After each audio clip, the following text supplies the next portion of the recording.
All right. So I've been putting this off for like a really long time, in the sense that it's taken me a pretty long time to gather up as much data. Most of this is recorded dreams and cloning body experiences dating from 2011 up to about a week and a half ago.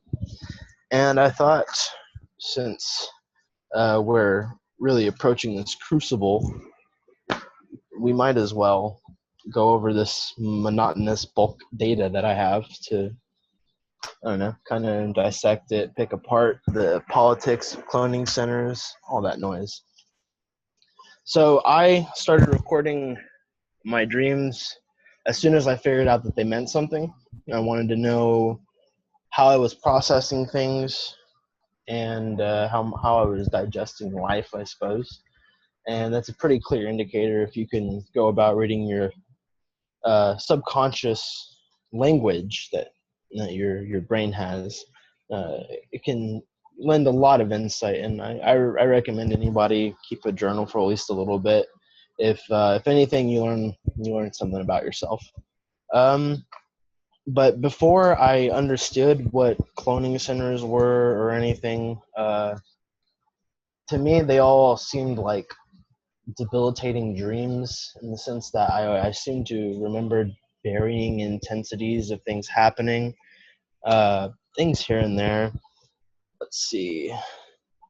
I know they involve my family, some of these, and I've come to question enough between what I'm experiencing. I'm fully aware that there is this phenomenon of implanted memories, and luckily I was able to get to know my subconscious enough to start to differentiate between the three things that I was experiencing. One being just dream time, subconscious language doing what it does. Then there's implanted memories, which to anybody else it would feel so valid. We can be misled to believe or feel anything. It's just part of the construct of the architecture of this matrix.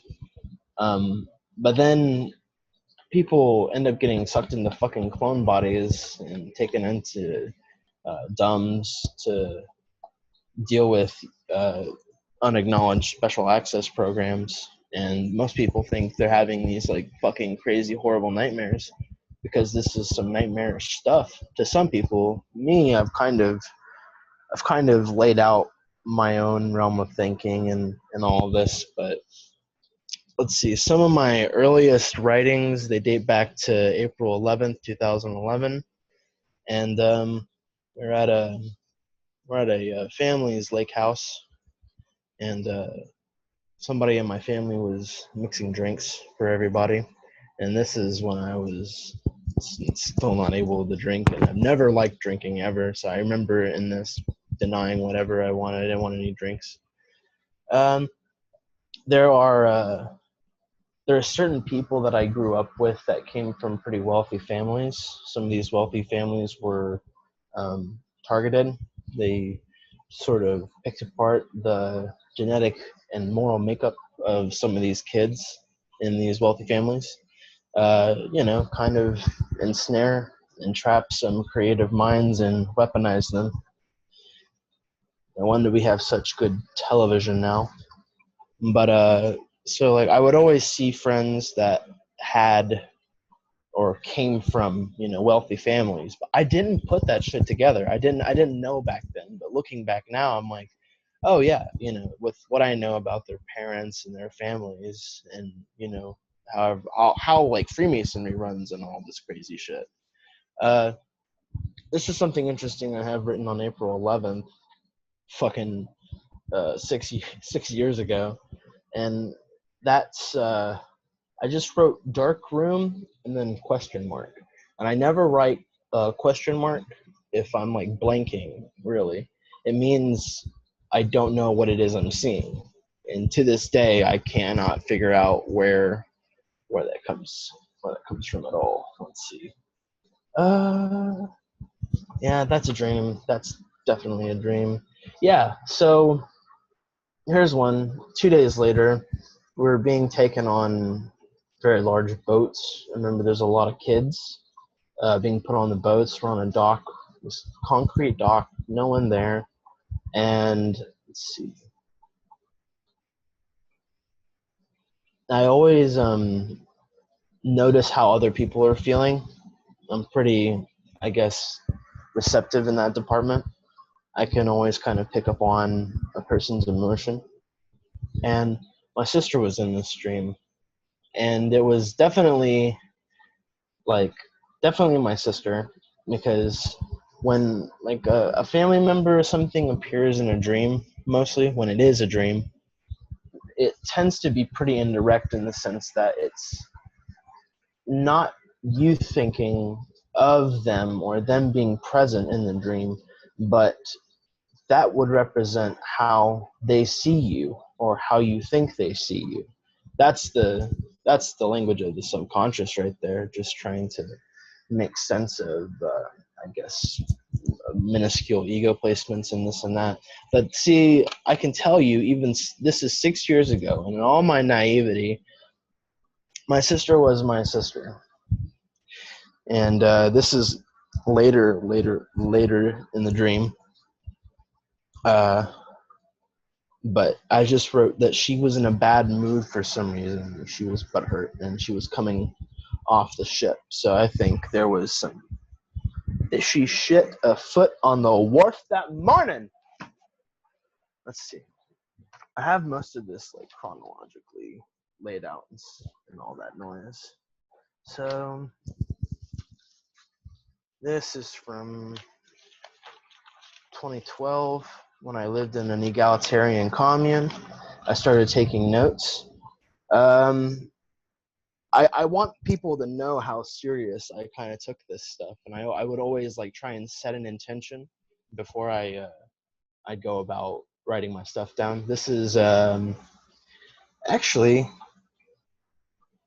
this is Valentine's Day of 2013, I think, at 4:01 in the morning. I woke up after, I remember I woke up 3 days after fasting.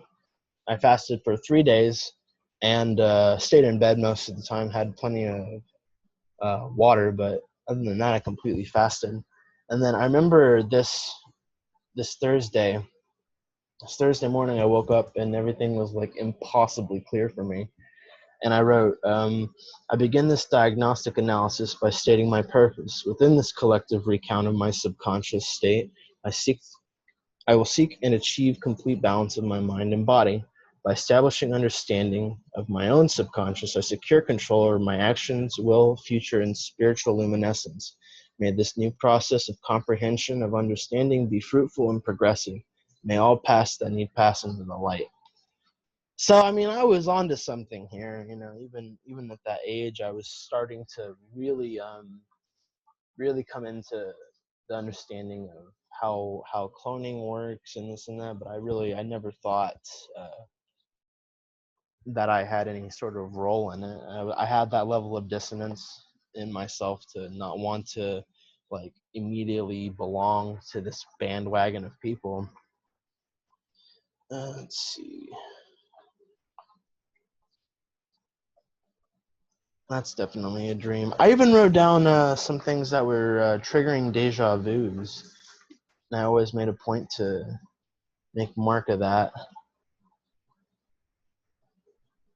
Yeah, okay. So February 15th, I have written that we were in another commune, and it had more lakes, trailers. Let's see.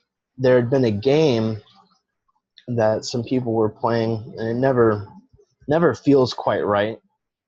And like it reflects my unease in some of these writings, and even the way some of them are, they play out, you can tell I start getting a grasp pretty firmly on what's an implanted memory, what's a dream, and what the fuck is really going on. Yeah. See, there was this game. They got a bunch of fucking cards, stacked all the decks together after like shuffling them, and then we began to move, then hazy blank, as in we were being moved, and then my mind starts to fade as like, I don't know. I wouldn't have been able to like combat the like effects of scolopamine or any fucking mess like that just yet. What else is crazy in here?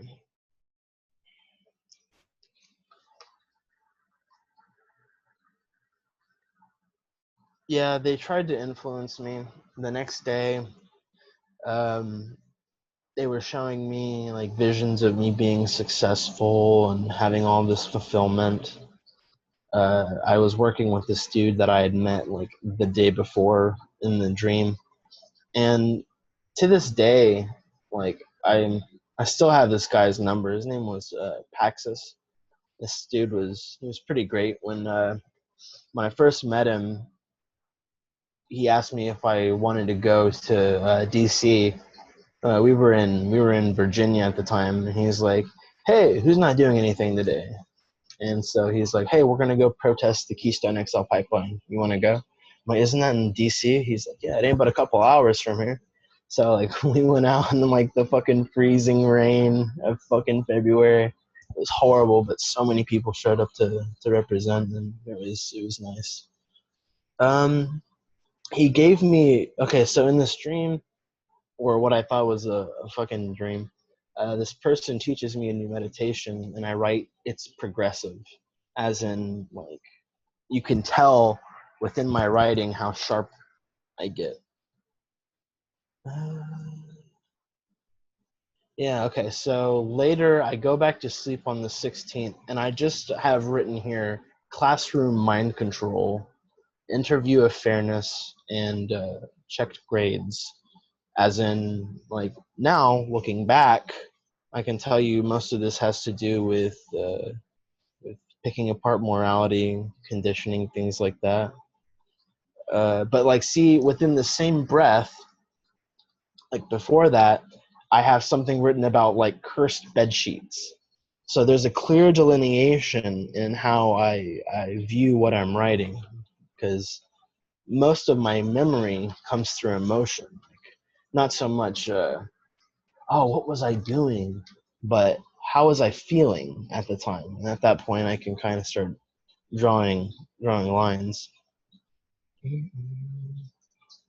Yeah, okay, so then they what is this, 2 days later, on February 18th, in a clone body, they sent me back to where I was living with all my furniture and all my shit still in there, because we kind of abandoned our apartment like super fast. We were really worried about people losing their shit over 2012, because in our area there were a lot of people that were all jacked up. But at, in this time, I have missing time on a military base, so it's funny that most of my writing stemmed from after this thing. I still don't know what the fuck happened on the base. Og, you know this, but some people might not know this.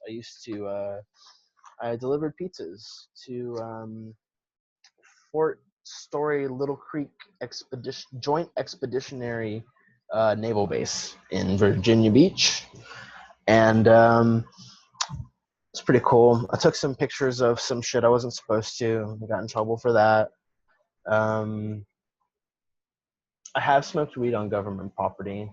I have not done it since, but my like base pass is still good. So if I got like a little Domino's bag or something, go get on a Navy base. Um, anyway, that's besides the point. Other than like that's just a number, like one thing of like so many that happened during that time. Um, this is another set of notes entirely, and I still have this chronological, right? Yes, I do. Okay, I have to be sure. So this is about a year later. I did some moving around and all that. And I have another statement of intention here, because it's like I'm actively picking back up on what it is I'm doing. And I write, I resume my diagnostic analysis of my pervading subconscious state by stating my purpose. With this dissection of recalling the images and emotion, I seek and achieve complete balance of my mind, body, and spirit. By re-establishing understanding of my own subconscious wants and desires, I secure control over my thoughts, feelings, and ambitions. May the rekindling of this comprehension be blessed and protected by my higher I am consciousness and all other loving extra-dimensional beings. May it be fruitful, may all pass that need pass into the light, may all pass that need pass into the darkness. So at this point, I'm still like pretty hinged on some fading ideologies, but at that point, I knew they were fading. I'm thinking at this point, I've already come to terms with the fact that one of the forced resonance frequencies in my brain is being pushed by the Lucifer AI fucking program. And I mean, I was a practicing Luciferian for a while. I had a couple of feet in a couple of doors. Like, they wanted me to go to LA to make movies. They wanted me to go to Dallas to make movies. I had film connections all over the place. And once I kind of really started getting word of this underbelly, how all this shit was going on and all that, I really decided it wasn't for me. That's why I moved to the East Coast and like hung out where I did. Studied at Edgar Casey's ARE, so that was like super fruitful and all this. Let's see. Odd. So I have written here on February the 19th, 2014, School of the Infinite. Everyone climbs up and down the ladder. As in, like, it was a gathering of people and we were being picked apart again. In that, where we're being placed on a scale, like a gauge of sorts. That was at 6 a.m. And I saw one of the people I know that comes from a rich family there. That tends to be a pretty clear indicator for me sometimes. Just seeing people in places that totally don't belong there, but totally belong there. Whatever, there's that. And I mean, honestly, Og, this is where shit kind of gets like super monotonous. But it's December 8th. There was one instance I had that I have all of, I mean, just pages on pages fucking written of this one experience because it was so impossibly vivid. And I'm not like about to sit here and fucking start an audiobook or anything, but it comes down to the fact that we were activated on not like a cliff, but on the shale on the side of a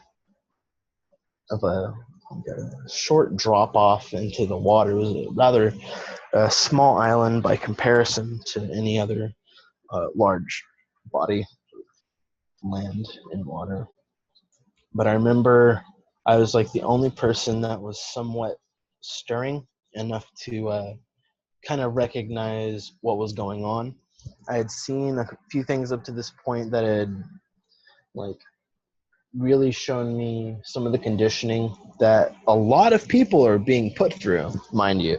That's what fucks me up about all of this, is just the fact that it is like such an impossibly widespread phenomenon that this information is known deeply in the bones of so many men, women, and children in this place. But some people, and most of them, just think they're having some sort of vivid, horrible nightmare. Anyway, there was about a dozen people standing in a row, and most of them, I mean, if you take the stereotypical image of somebody who is like drugged out like beyond reason, just can barely stand. You're looking at about like 11 of those people, and I'm kind of just in the middle trying to mind myself, figure out what the fuck's going on. And like there was a fear of falling over the edge, like that was like behind me. And I remember this very intense feeling of vertigo. I wasn't feeling sharp, but I was feeling sharper than I had ever been to remember this. There were some folks, there was a woman, two men dressed as guards, and they told us and snapped us to attention and said, all right, on the other side of this island, there's another fort, there's another like, base, and between here and there are what they describe to be like horrible monsters, like creatures, bird creatures and shit. And we were told that if we got caught by them, they're like got poison on them and shit, so we can't be touched by them. And they said if you make it to the other side of the island, there is a fort, and you will be picked up there after you make it there. But there's only one transport out. And the irony is that there was a fort on the island. We were just at it, and they were sending all of these people to be like basically fucking game sport for these other things. All to kind of like pick apart how people react to certain stimuli, this and that. It wasn't that organized for the fact that I dipped the fuck out pretty quickly, and everybody kind of went more towards the right. I went towards the left, and I'd like to interject and say I've completely taken a look at this from like the subconscious perspective, and there's not a lot that lines up at all. And with how vivid this is, I'm forced to reconcile the fact that this was happening in another place, in another body, tons of other people. So I take off the other way, somewhere I guess I'm not supposed to be going, because I don't know, like I remember my face hitting the floor, the cold floor, like really hard. And then I black out, and then I wake up where I'm at in my own body, and I'm thinking to myself as I'm sitting there awake, what the fuck is this? And I'm thinking to myself, if this is a dream, it'll pass. Something else will take its place. So right then, right there, after having this string of thought, I lay back down, and I'll be honest, I fall right back into it. At this point, I'm in a cell. There's like wet fucking hay on the ground. The ground's cold, but except for where the sun is shining on the wall, you can feel the warmth on your back. And this time, I know I'm a lot hazier. I remember looking down at my arm, and there's like a tourniquet indentation and needle marks. So I've obviously been fucking injected with some shit, because nothing is clear. As it was, it's not crystal. And they used a duplicate of somebody that at the time, not anymore, at the time I really trusted. So they gave me I suppose an incentive. But even as much as twisted and as messed up as I might have been, I knew it wasn't that person. I was able to pick apart consciously in that moment that this was their way of getting me to cooperate and go do whatever. So I let them feed me some more bullshit, and I took off. And I went back to where we all split off, and I started following them. I remember hearing screams. I remember everything being so distorted to where it almost felt like a dream. Time seemed to pass just like a little bit differently.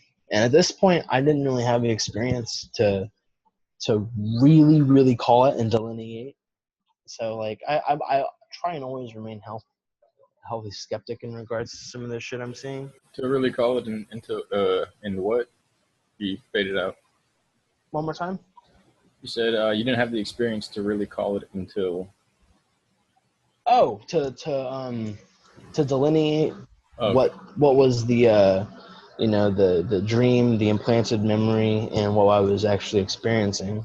Because honestly, for all I fucking knew, they could have just been taking me sometimes and putting me in like some sort of fucking hypercube, making me experience all kinds of crazy shit. I know they do that to people, so it wasn't out of the question. Yeah. There's a mix of technology. I just want to say something. Sure, dude.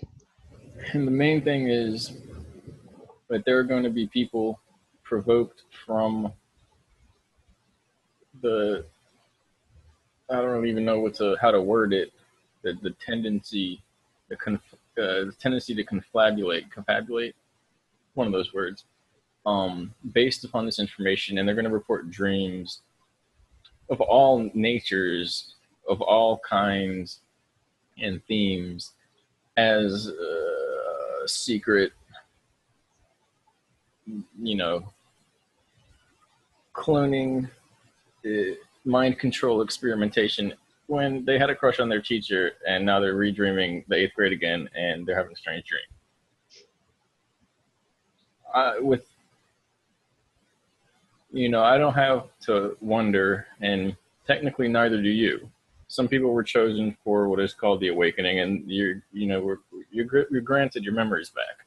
It's done in a progressive fashion, like others, or really another has said before, because the person dies of a heart attack if you do it all at once.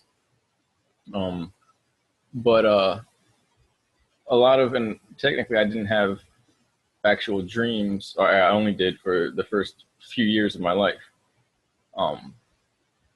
There's basically a incorporation after that into the system. But my dreams were fairly strange to begin with. And that's also why I got to where I did in this situation, where then I'm basically formally informed of the situation. Because, there are times where basically I'm weird. And so sometimes it was like, all right, you got to chill out on that. You're going to restart this again, just a little less next time.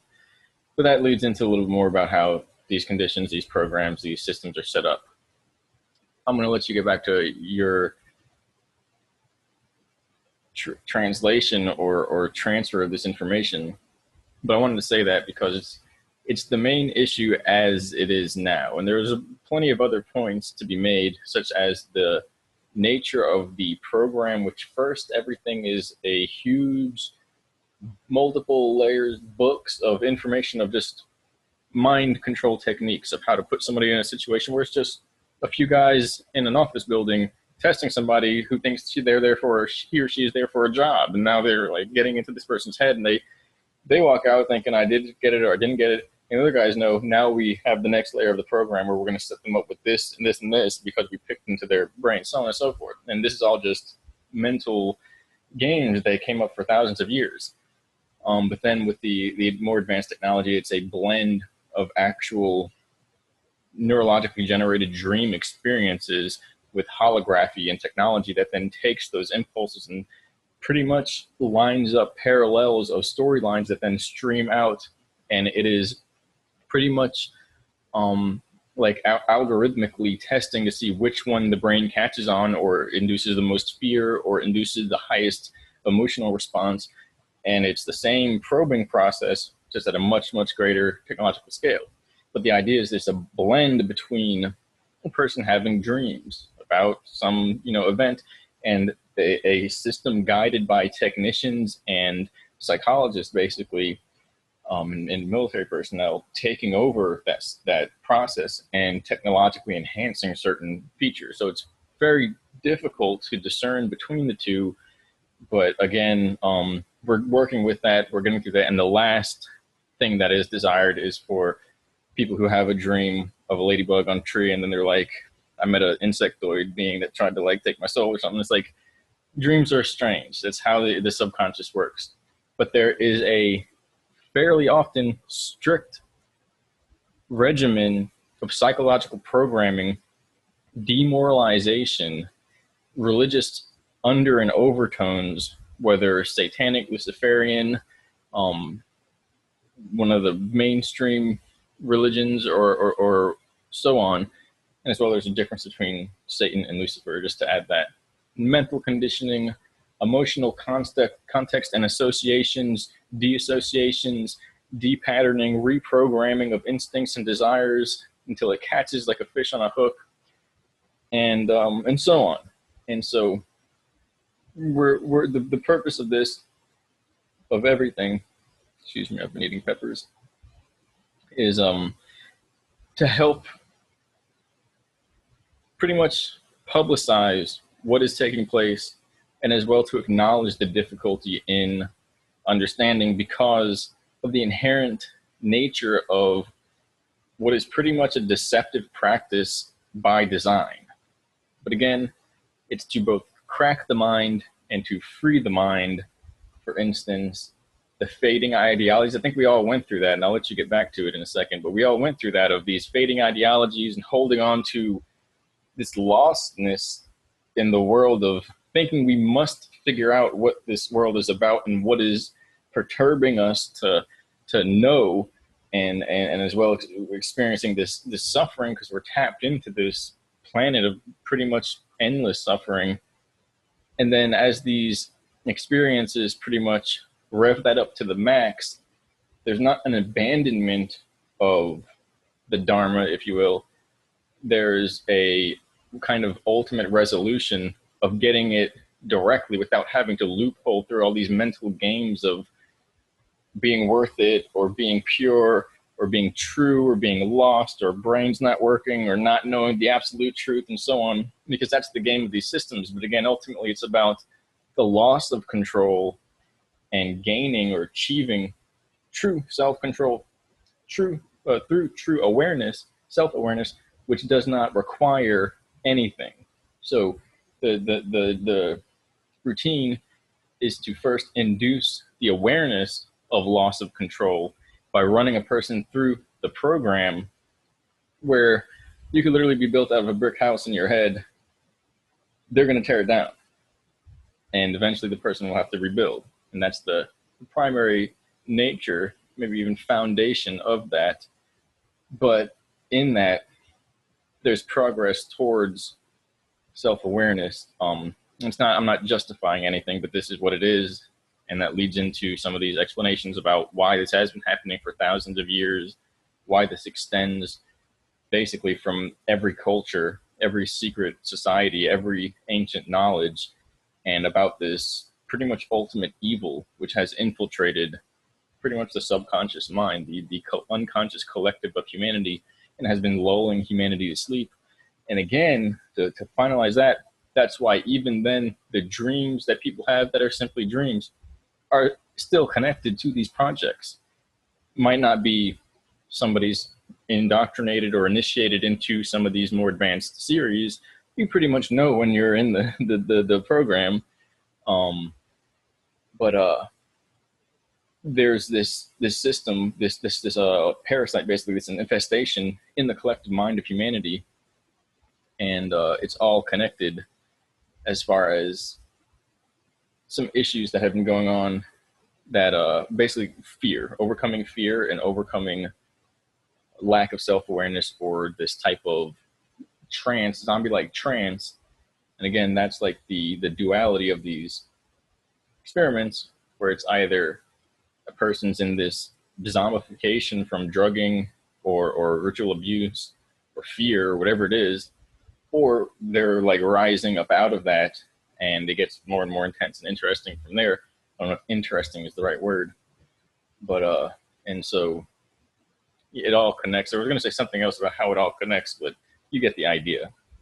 So I just kind of wanted to say that, this is the connector, that the dream experience is an access way to the interdimensional. It's always been that way. That's how we got here in the first place. There's a cosmic dreaming taking place.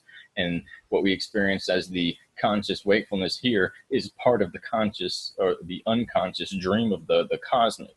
And again, that tangles up with the cosmic parasite or demiurgics, Sophia, etc., so on and so forth. So I'll let you get back to that, but those are some of the things that I wanted to bring to the focus here.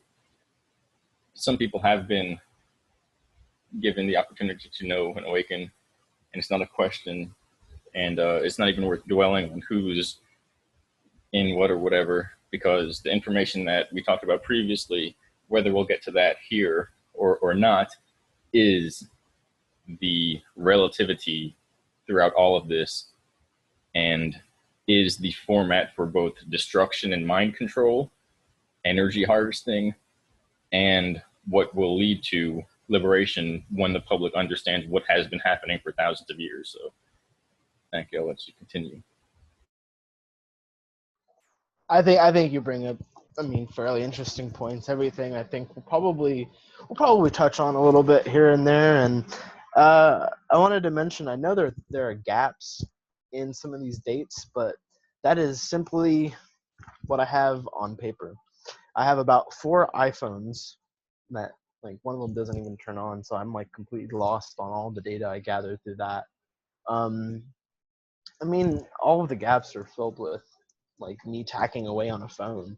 If I don't have like loose leaf, I know I have like notes I can take on my phone. So I still have all of them for that reason.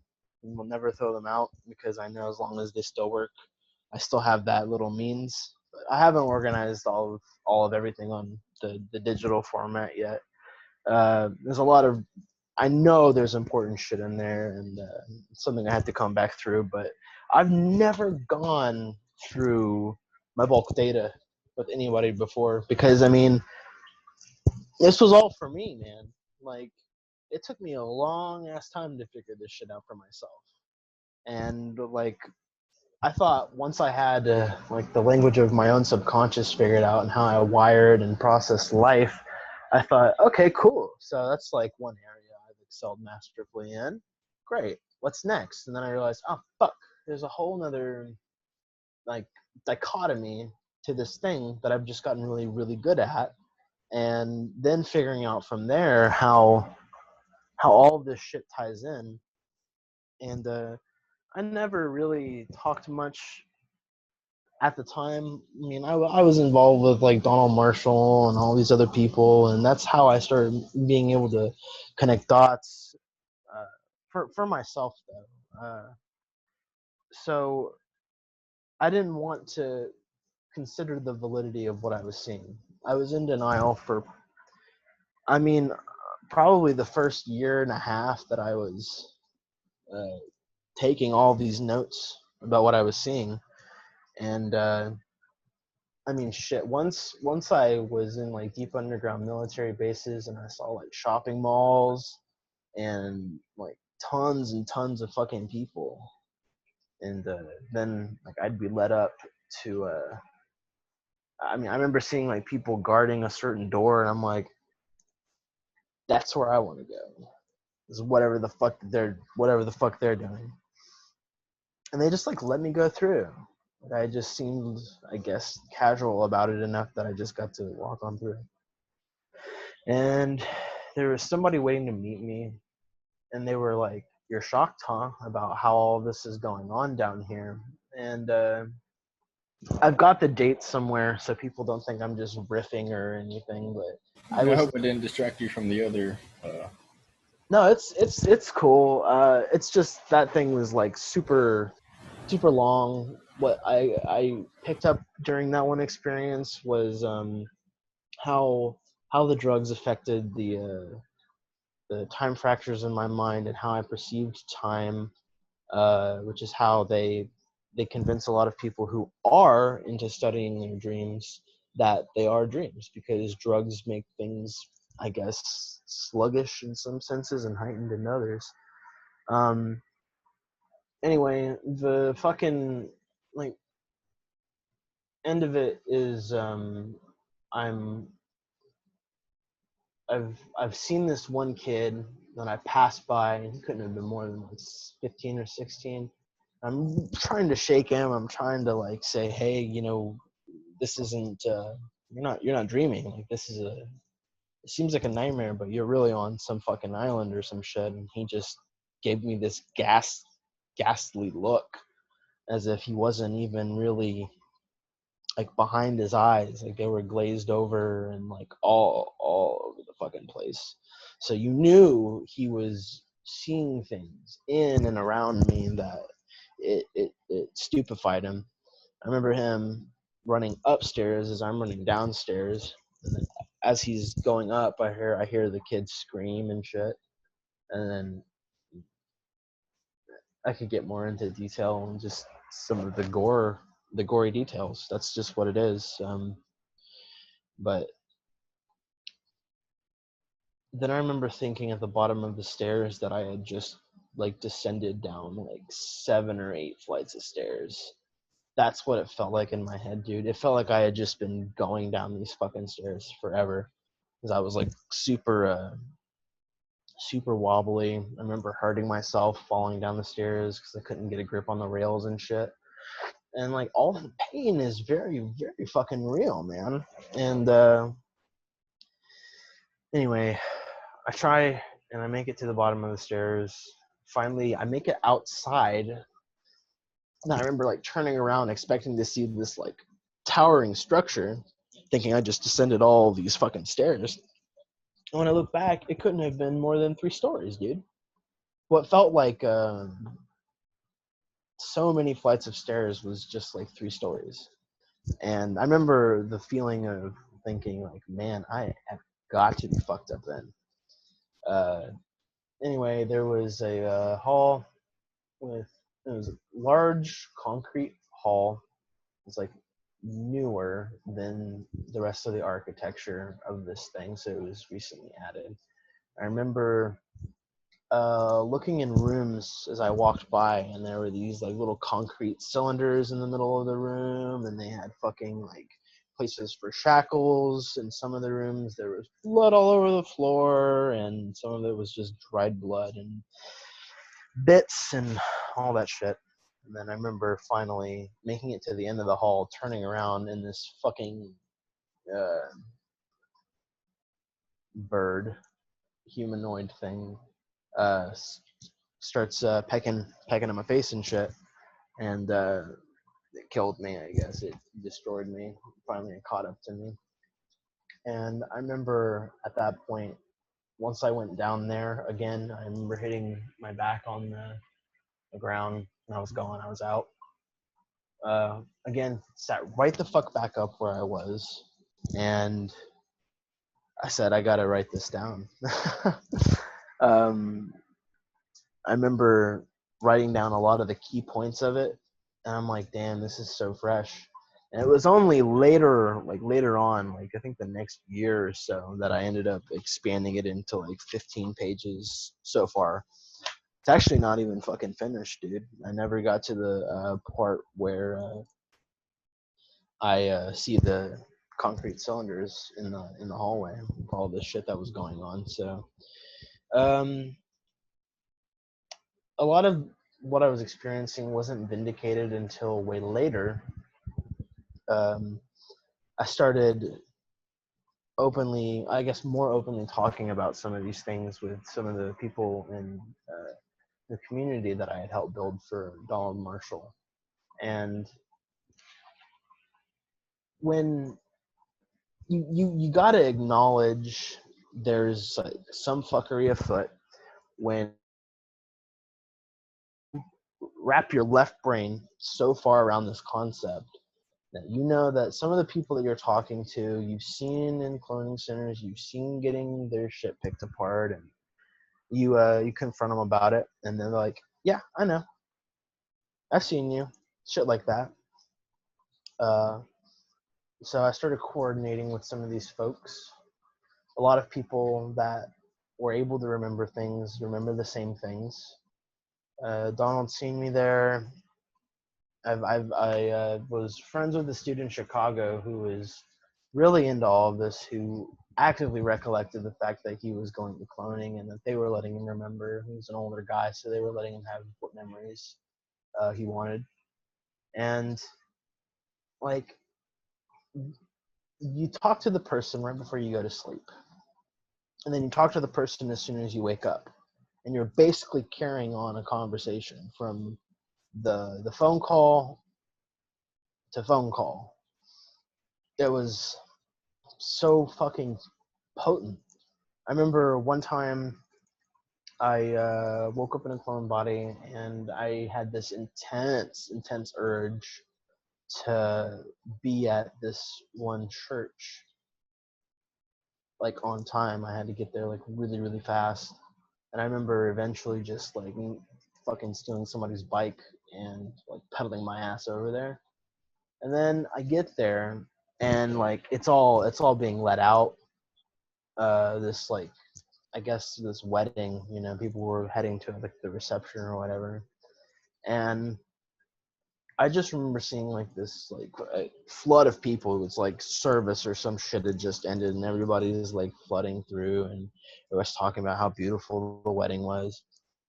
And I remember waking. I mean, like a couple other things happened after that. I left the church, and then when I woke up, I immediately contacted Bob, and I'm not just making up a name. That's the short term for fucking Robert. It's Bob, so whatever.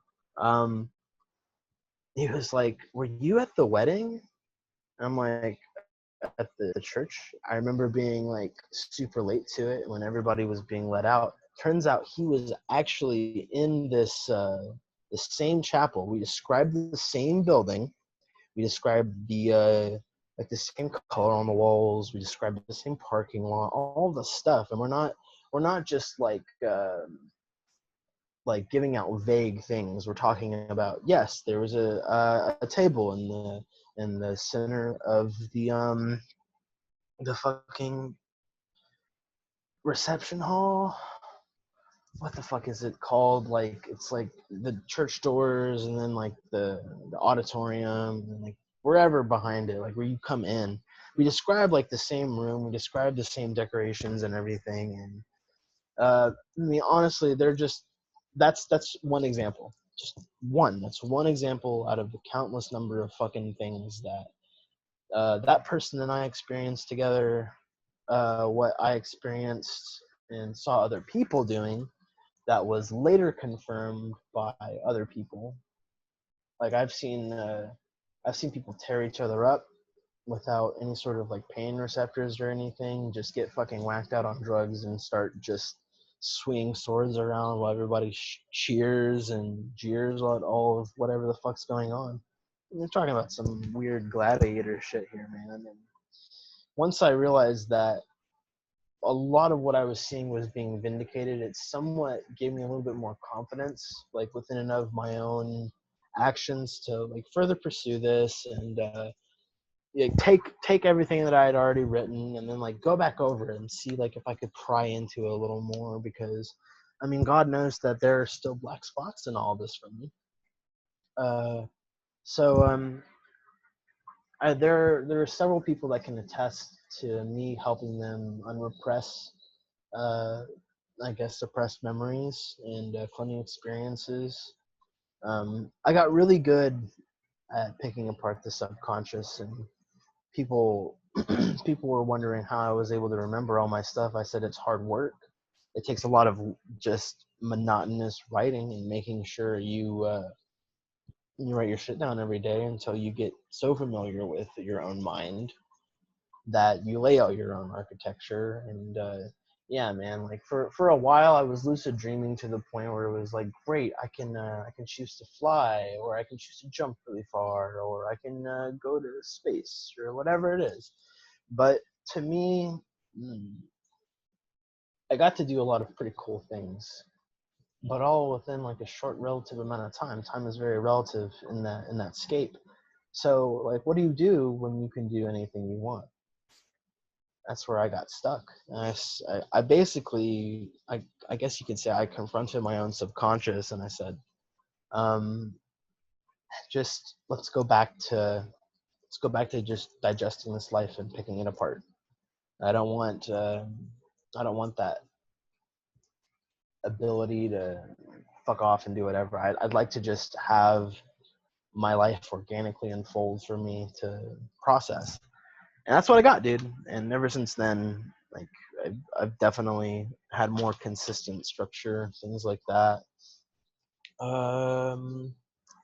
This is a Theta clone consciousness log. I know there are some like pieces of technology where like they'll influence you like while you're watching a movie or something in a clone body, because there's some that rely on theta waves and not REM.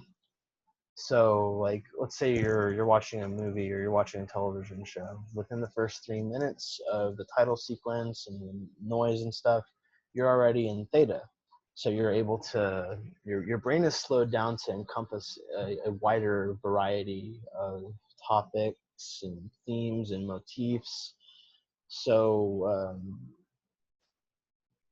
I was able to. I mean, I was like super into meditation and all that stuff too. So I would plug in like theta binaural beats, focus myself, and try and like get around and walk in a fucking theta clone. I'm told they're more expensive than other clones as well, but I'm not gonna get into that. I want to get into just like places I've been.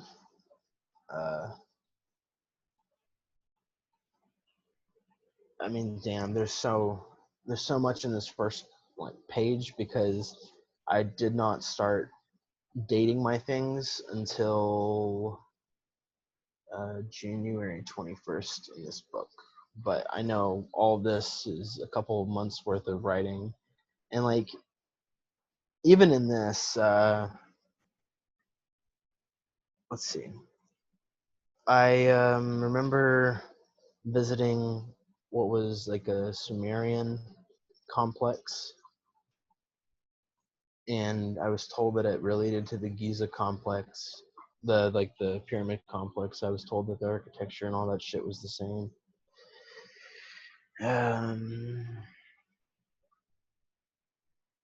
Okay, I'm just gonna start going through this list and.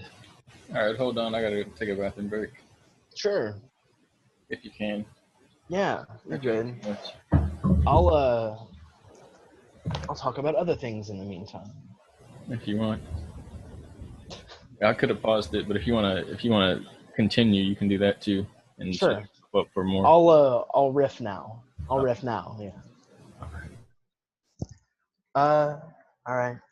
All right. While he's here, everybody talk mad shit about him. Let's see. It's a shame.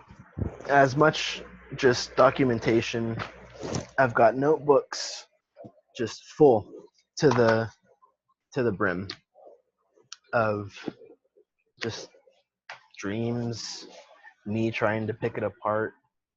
I really probably need to get my my other shit organized, because I think we've hit a point in this furnace that we're all in, that if people don't start coming forward with their experiences, whether or not it's like a dream you're misinterpreting something, we don't have we don't really have the luxury of like time. I think all of this has to somewhat be done in a timely manner, which is why I've kind of chosen to spoke up after all of these years. Some people know me from Donald Marshall's community and all that. I gotta say, there's a lot of valid information there, so don't discount a lot of the information. But at the same time, try and stay weary of I guess the very real personal demons that people carry in that movement. Hey, what perfect timing. I was just talking mad shit about you, dude. Mad shit about you. Person demons. Yeah, I said he needs a haircut and all kinds of shit. But whatever. True.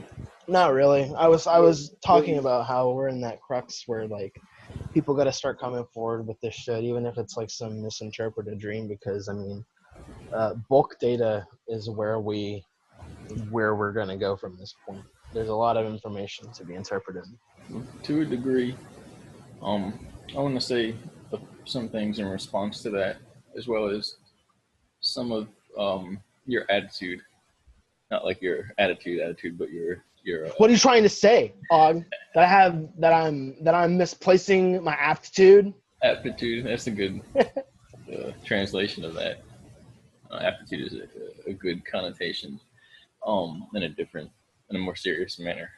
And that word for intelligence is nice. Anyway, words are get on it. What are we doing? We're using verbal hieroglyphics here.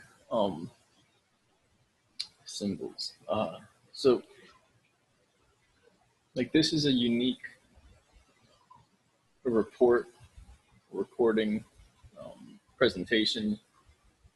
A lot of it is personal information. A lot of it will probably confuse people,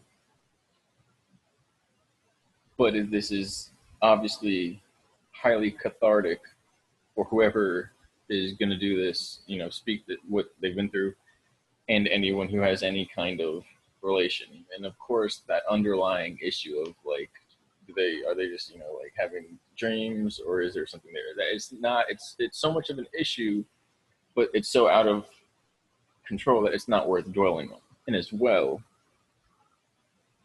therein lies the situation where it's our subconscious that we have to explore. And so you say it'll move into a bulk format. It will, but more importantly, you don't, at least, in my edition and translation, I'm never, like just overwriting something. We're trying to like fluff it out. Fluff is the worst word you want to use there. It's like I'm trying to BS it up. I'm trying to like elaborate. You don't need to vindicate or prove anything.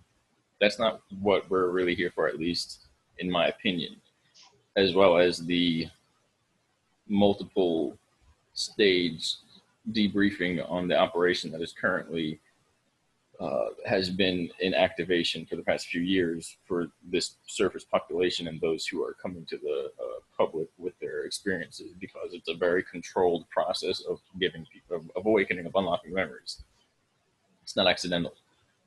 Or if it is because a person is naturally waking up, because these programs tend to break down the walls between the split personalities, tend to merge because the core personality suffers and disintegrates, and they go into absolute meltdown, like the celebrities in the streets and things like that. And so as a survival mechanism, after the survival mechanism of creating these altars, they then rejoin and all the walls come down. But the person has to be strong enough to accept that. Otherwise, that's where you get like a secondary breakdown, which is what happens a lot of with these celebrities, which is a big issue because they have a lot of memories and a lot of programming because of basically some of these operations that are, they're gatekeepers to the public. They're the voices to the public, so they get a lot of energy. It's like the weight of all of the programs centered around these people. So it's difficult, but it's for the truth and the healing and the collective healing, so we can only move forward. But our job is not, at least again in my opinion, or at least for myself, and then literally a military briefing. We're not doing any proving. We're not here for that. We're giving people the opportunity to wake up. The truth is, at least from what I was shown and told, and they're not usually bullshitting. Everyone who's awakened has awakened. The people who haven't, they've had years and multiple shocks to get them to question the show, and they refuse. So it's a blind truth, you can even say blanket truth, that we hope to overturn and change and enlighten, but that everyone who's asleep is going to stay asleep until whenever, and that's just how it is, because it would destroy the fabric of society any other way to force the entire society to awaken. That would rip some serious holes in people's shit. Yeah. Well, imagine if DNA and consciousness is intrinsically linked to what we call physical reality, and it disrupts time itself. So they've been doing some experiments exploring the true nature of reality in itself, and part of what this is all connected with in these experiments. We're in a living mind brain here. That's what time space is, and so and we're the nodes on the network. And so for those who are pretty much acting as passive nodes, to force them to turn active, it makes ripples shoot back and forth across the network, and too much of that cause sectors to shut down and require rebooting, which is literally what has happened before, and entire sections of the society has been mind wiped, rebooted with yesterday's memories and reset forward. And that's to stop the whole thing from going up in etheric flames, if you will. And so the idea is we're not here to prove anything. However, the underlying structure of the program, the energy harvesting system, the ritual abuse, and so on, which we discussed, when that comes about today or some other time, that will be something that will act as a catalyst for those who were like, I thought something like that was happening.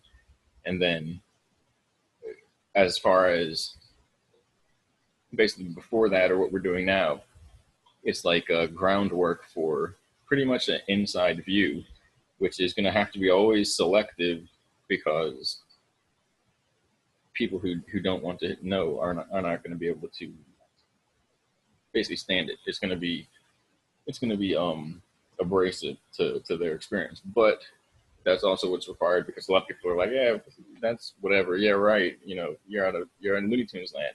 But they're going to listen, and they're going to be like, well, I've had some kind of experiences like that, or it doesn't sound too far-fetched, because with the technology, the nature of the mind itself and the imagination, well, some very advanced, extensive military testing in these types of situations could be occurring. Now, whether there are underground cities with people who have never been to the surface, who were told there was a great war 2,000 years ago, and all humans have been destroyed from the surface of the planet, and they live as the wealthy, elite, select, chosen bloodlines, and so on, to rule over the peasants, that's going to take another galvanization of catalyzing one's question of what we're told, in order for people to begin to accept that we could be in the underground society and there's somebody above us, What is up, right? Yeah. And so I kind of wanted to say that, give like a buffer, but there's a lot you said. I just want to say one more thing. And there's a lot I could bounce, but I'm going to let that ferment or settle. There's a dream drug concoction that creates that effervescent fuzziness of the dream. There are scientists that spent I don't know how many hours figuring out how to tweak that, but there's a drug. Extensive experience, not with the user end, because it is with the user end, but I've seen like the vials, like everything was explained in a debriefing, and it's all presented. That's the awakening. Everyone's going to be formally shown what the F happened, what went wrong, what went right, why it was done, why the decisions to do it were to assist in this liberation, and that it's a tendency to degrade in this entropic system that is actually the culprit here, which goes back to another thing. There are also pain sensitizers, because when a person is drugged, there's usually a dampening of pain, whether it's through sodium channel blocking or opiate reuptake, endorphin reuptake, dopamine. Pain usually, the person gets drugged and drunkish, pain usually goes down. So they sensitize the pain, so they turn it up. It makes everything work like butter, but in that sense for them. For us, we're like, oh, what's going on? But that's the point, because in that state, whatever is in you is going to come out. And eventually, when someone takes control, it's really them taking control, because they've been asleep for the past 3 days, back-to-back experiences, and it's just very, very intense. And then there's trauma testing, likened to the chained up areas. Please remember where you were. You had the list. I remember, so you were going to go towards that, and you were talking about something else when I went to the bathroom. then synthetic memories, where it's basically shared views of a similar event, of basically to combine and act as collective catalysts for remembering. And so the big idea is, second to last, is Theta clones. Those are Mark IV. Someone contacted me and gave some information, which is the only other human I've heard mention this, which is that Mark actually is reference to both Mark or Mach, how the German designation of multiple like cars or something, multiple versions of and then but it's actually a play on the word Marsk, which is a semi-European company, and that they have their hand in some of the clone production systems, and that a lot of these, and that they said that, and that was what I was told as well. And in a lot of these companies, you see just like semi-government, embed, etc., are actually running secret space cloning, trafficking, drugging, like producing the chemicals for that operations, and it's like the mafia, but just way beyond that. Which, and by the way, all of them are owned by the system too. Nobody gets away. Nobody's just like, yeah, we got a bunch of guns, like we have lasers. All right, we could make you turn into a child again, and then program you to be our workforce, and then age you, and it's all time dilation, and you wake up and you're ours. So all the mafias, all that, they're all part of it. But then the Samaria, Giza, all that, it began back then. Back then is right now, and what's about to come to this society. So the last thing is that, if I can find where it is. Oh, well, besides the survival sports, the training scenarios, group activation, violence, conditioning, strength, endurance, created beings, these like pieced together multiple genotype entities that are like video game bosses or something. And then the ancient AI being, which I'm not going to go in depth with, but is a very ancient being and carries the consciousness, the memories of since earlier times where they revered these beings, which that was actually one of our first talks, which some people that seen that won't even talk about it, because it's just like, no, do you know what they do? It's heavy stuff. It's an ancient multi-thousand-year-old being that pretty much has been running a human training facility to get in the minds of people and figure out how to manipulate them, and either train people for something or use them as pets, or one or the other. And it's extremely powerful mentally, and it's highly technological. Either way, it's a gateway into the abyss, and it stares back with very big eyes. They're actually don't do that. It actually really hurt. I don't know why. All right, so in a serious direct, that's literally the most serious concept we could discuss here, because anyway, ancient disembodied consciousness that relates to the fallen. So beyond that, the focus is, what do you do when you can do anything you want? You have access to all the technology, the power, money. They don't use money. Money is a game for out here. Manufactured on the spot, or your tools if you want. But anyway, I'm not going to get into the economics of that. Everything I was debriefed on, so it's never just like they do this. It's like, no, like was said before, I was shown and told the same thing. Donald said this, and I was pissed when I heard this. But I was like, you know what? This part, it's the best. You know, because what if it was like $100? What if $1,000? Like, would be 2 years ago. It's $30 in like 28 or 30 cents or 33 cents or something like that to grow a clone. $30 worth of salty fluid, nutrients, and heat, and electrical shock, and that's it. And then, depending on how much you're going to consider the pay of the scientists that check it throughout the period, they're not, they don't go by pay. they get Maintenance is a fucking bitch, dude. well, they don't get paid, so there's technically money there. They get time credits basically, where you just live and work, and every certain period of work, you get to do whatever you want for a time dilated period. You go to Bahamas for a week as a clone, as a millionaire, but at the end of that, you dispose of your body, go back to base. You think you go back to base, and there's a mud room for base, and bodies get disposed and you get switched out. There's doors that no humans can get through, and they use the technology to literally like zap themselves through, and all the bodies, everything outside gets incinerated. It also means nobody can get in unless you were born in there or brought in and initiated. Either way, getting off topic here.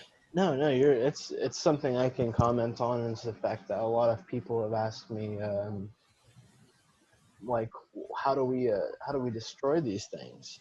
How do we get rid of this shit? And I'm just like, you don't seem to understand. Like, most of these places are fucking damn near impossible to get to, unless you're on their dime, on their time, and on whatever it is they want you to be on. Well, that's what happened. On their dime, on their time, they created a time matrix because they had all the time in the world, and it caused a quantum collapse to the point where you need a human race to be rulers over a subspecies of humans. If our genetic pool begins to deteriorate because of the quantum experimentation, everybody dissolves, and we have a creative essence from both beyond and before and after the dissolution that essentially envelops those who share a compassionate heart link, a quantum link with that creative concept, and a spirit, it's essentially a spiritual force. And everyone that is still effing around is going to, they merge into the background radiation of the universe and become a void consciousness being that dissolves into the end of time.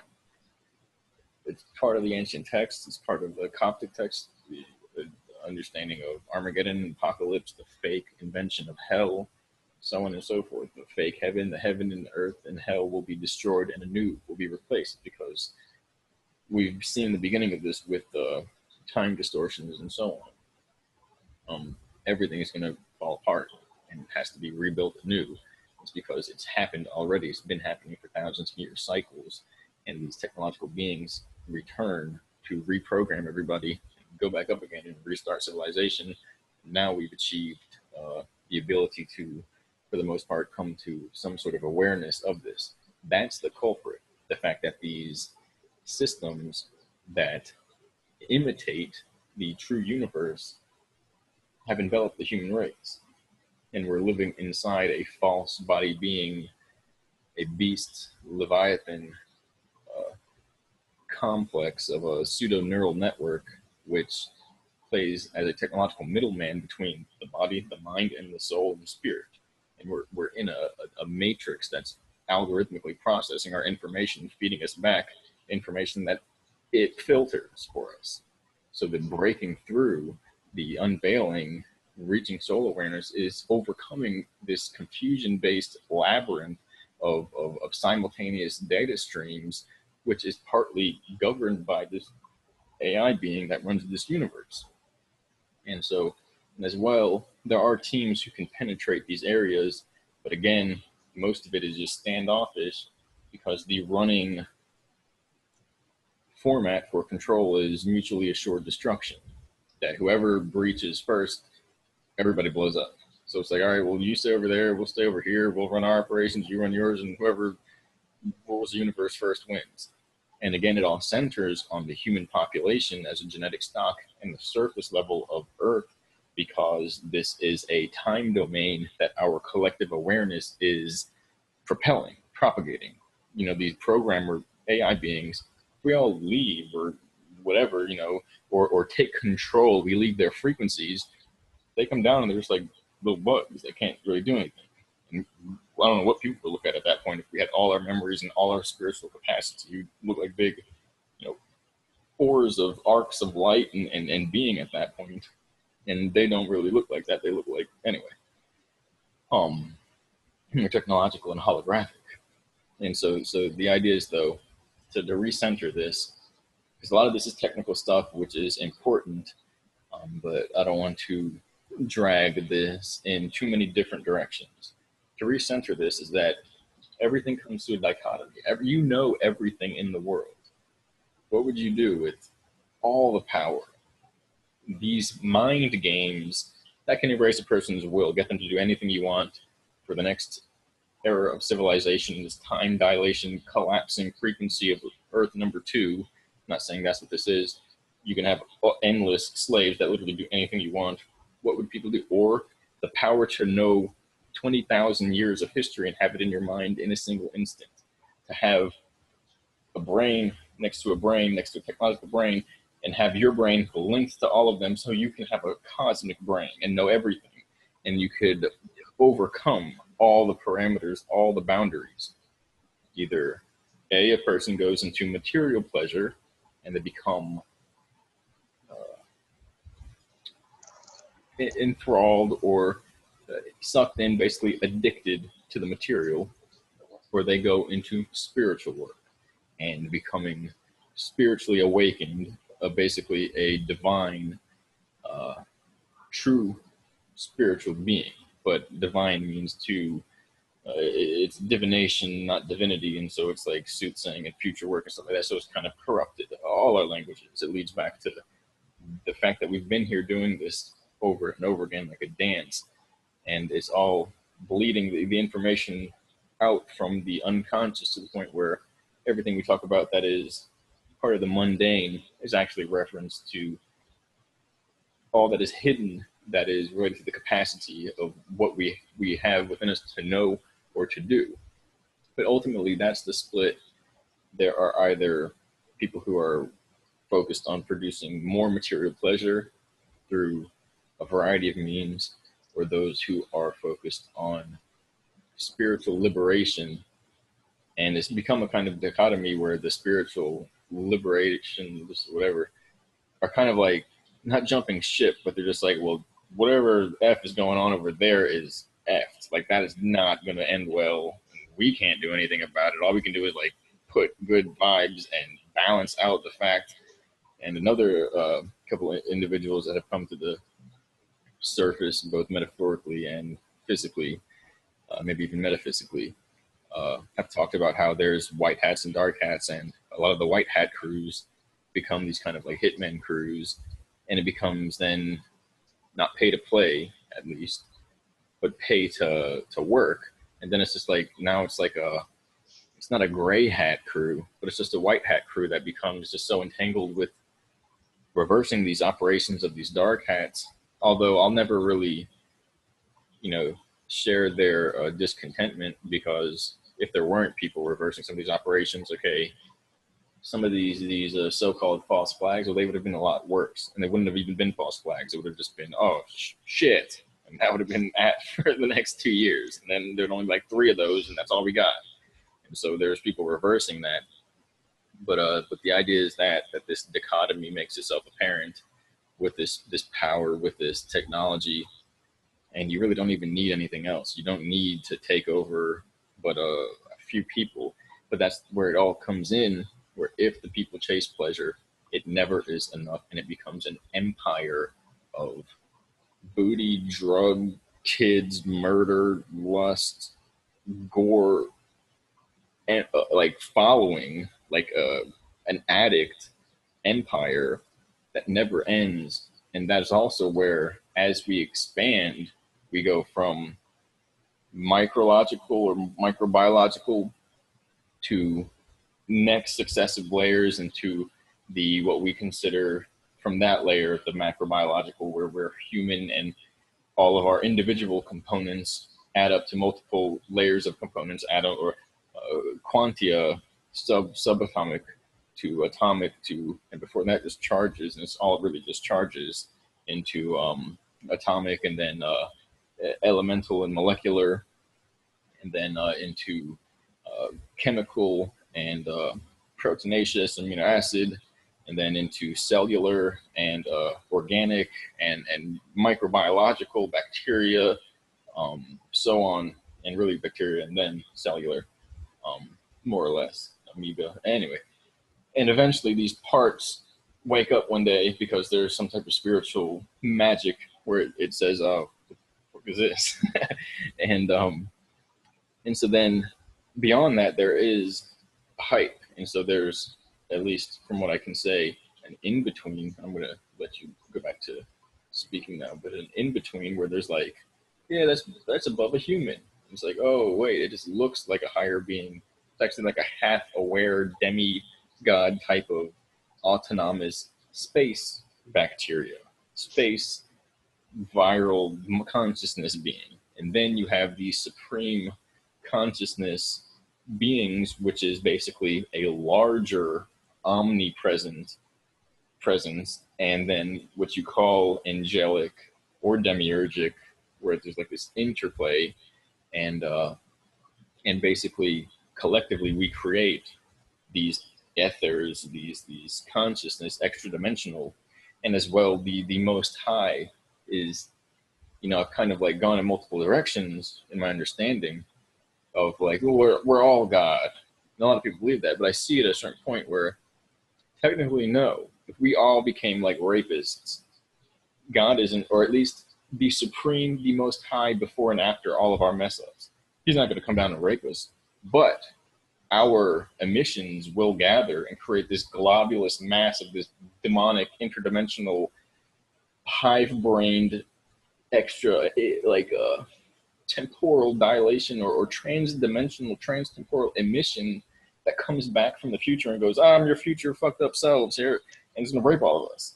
And so that's what these empires created, coming back through the ether, these AI consciousness, mutated, foreign, alien format beings that are essentially must be fed with spiritual energy and souls. Otherwise, they're going to raise hell, and that's the bind that these people have caught themselves in. And as well, they're feeding it because they're the extension of that being, like an octopus being with tentacles, because they're feeling the same addiction. They can't stop, at least not easily.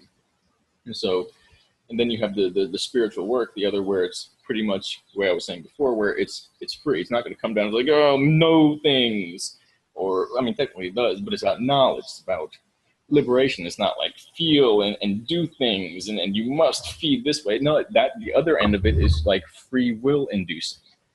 Material addiction end is lack of free will, introduction of automation, and ultimately enslavement, spiritual enslavement. That's what went on. They invented it accidentally as well as with knowledge, and it jumped timelines, and that's in the latest update of this saga.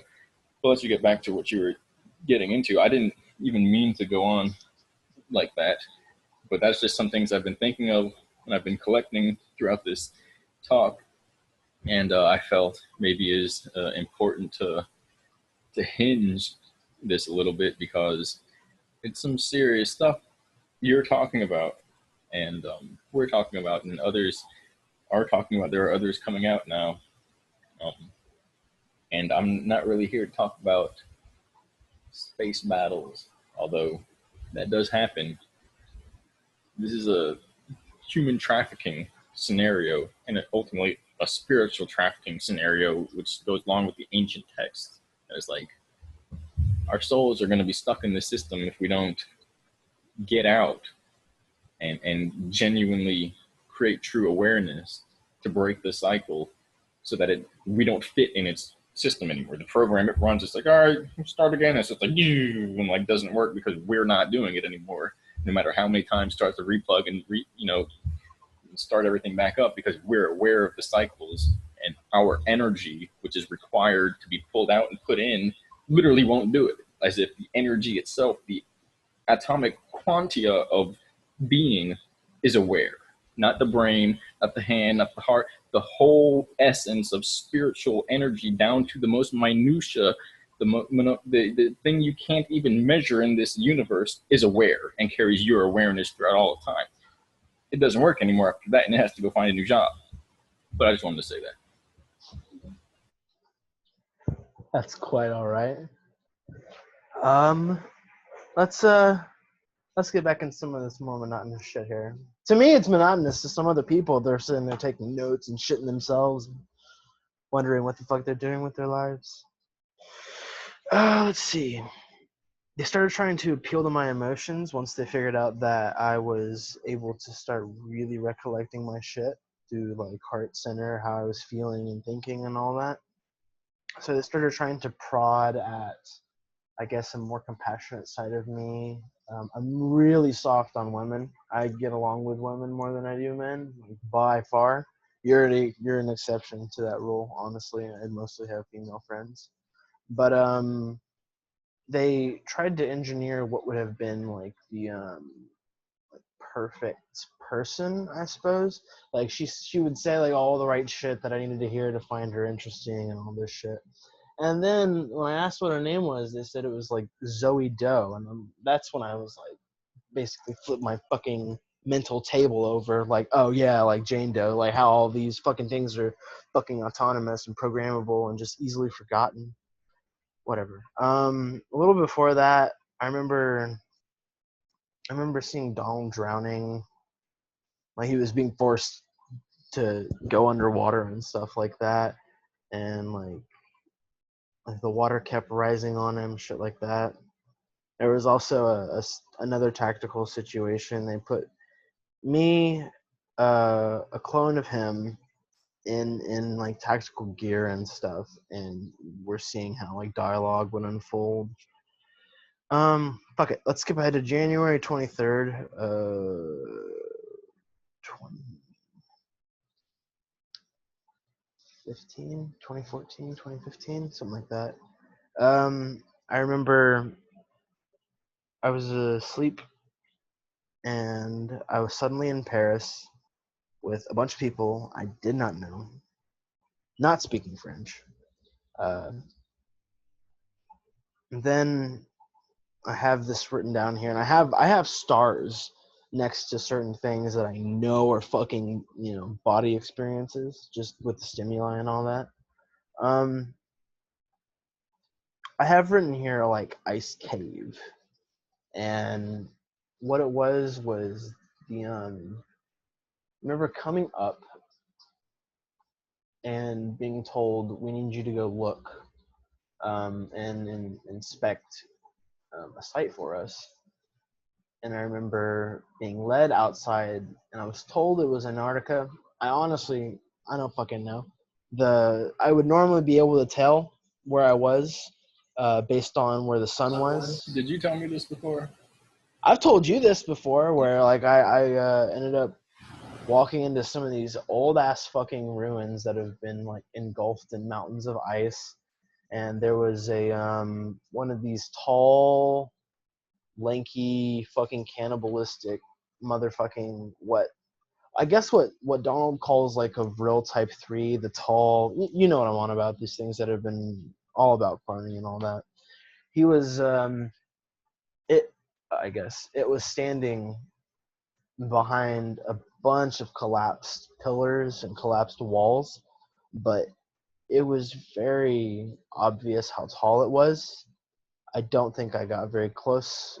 Um, it didn't seem like menacing though. That's what kind of fucked me up, is that I had been led to assume by all this information that this thing would come and fuck me up, and it just watched me. That was the end all be all of that.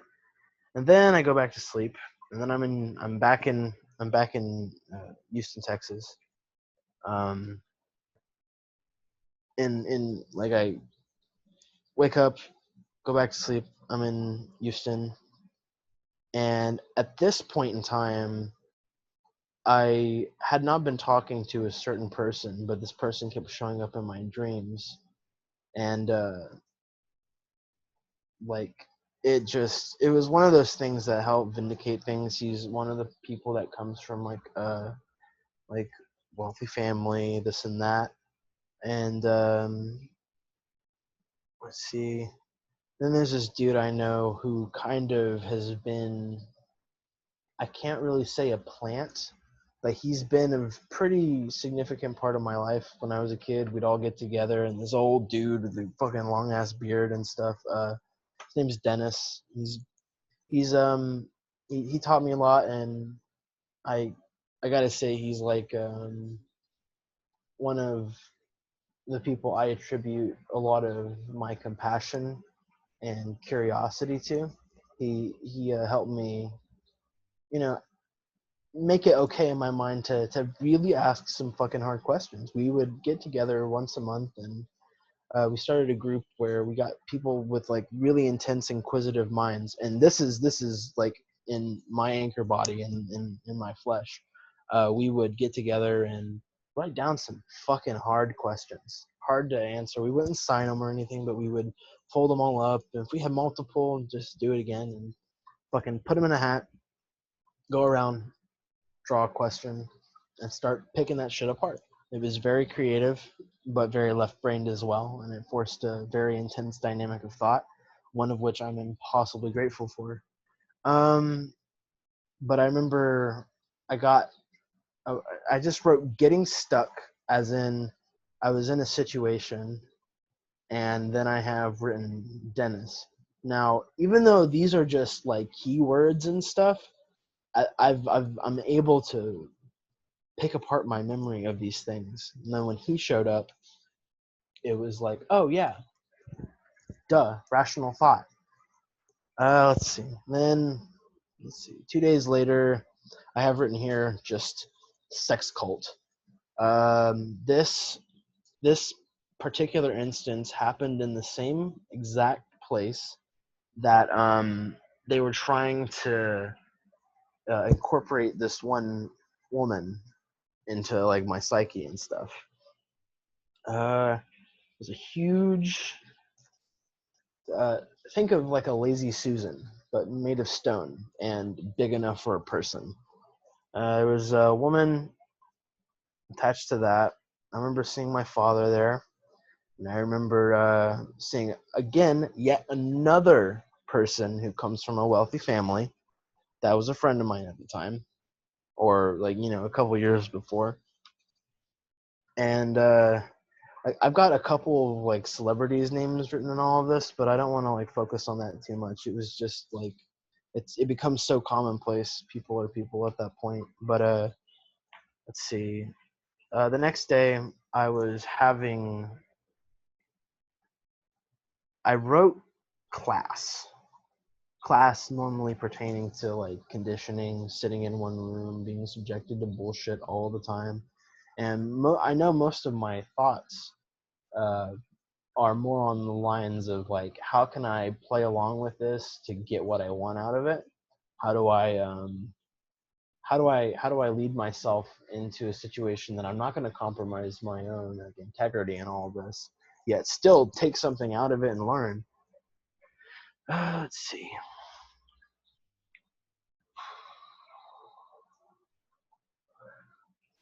Yeah, string of dreams for a little while. Yeah, okay, so January 29th, I have written here in quotations, somebody absolutely wants me dead. It's just something I had been told there. Okay, so January 30th, I have a pretty clear indication that the memory has been obscured.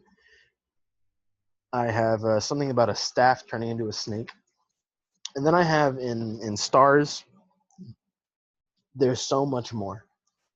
As in, there's more to this memory, but I cannot access it for whatever reason.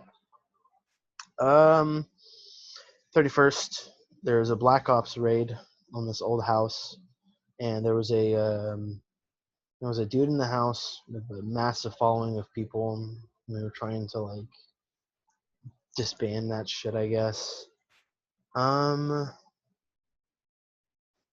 Again, I've got like tons of names here, but I really don't feel like getting into that because then the focus becomes primarily on picking apart people's lives that you think you know and shit. That's why I fucking hate celebrities. These, yes, okay, those are dreams. Okay, so February 2nd, I have a specifically I have written here JT, which is somebody's initials, and then I have cloning call, as in I was on the phone with this person in a clone body asking questions and trying to fuck up with some shit. Skip. I'll skip a little bit. I don't see.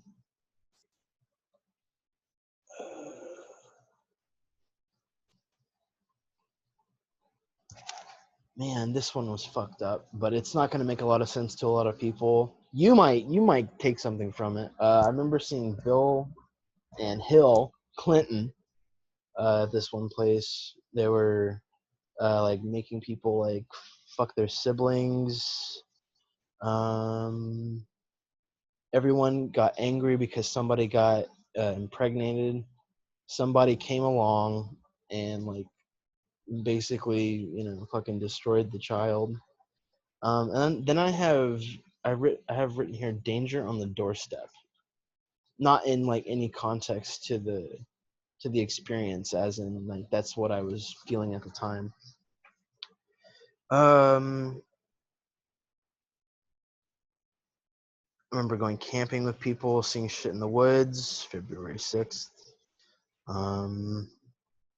Oh yeah. Okay, so February 6th, when I went back to sleep, like most of the first part was a dream recollection. There was some shit mixed in there, but then I go back to sleep, I guess, to fall asleep for the night, and we are at a mock apartment of Donald Marshall's, and kind of like poking around, listening to music. Yes, here we go. This is good. I have Freemason meeting sneaking, as in I snuck into a Freemasons meeting. There was a child who had been shot by an old man, and they were trying to blame a bunch of teenagers for the thing. And I have detained teenagers in cages.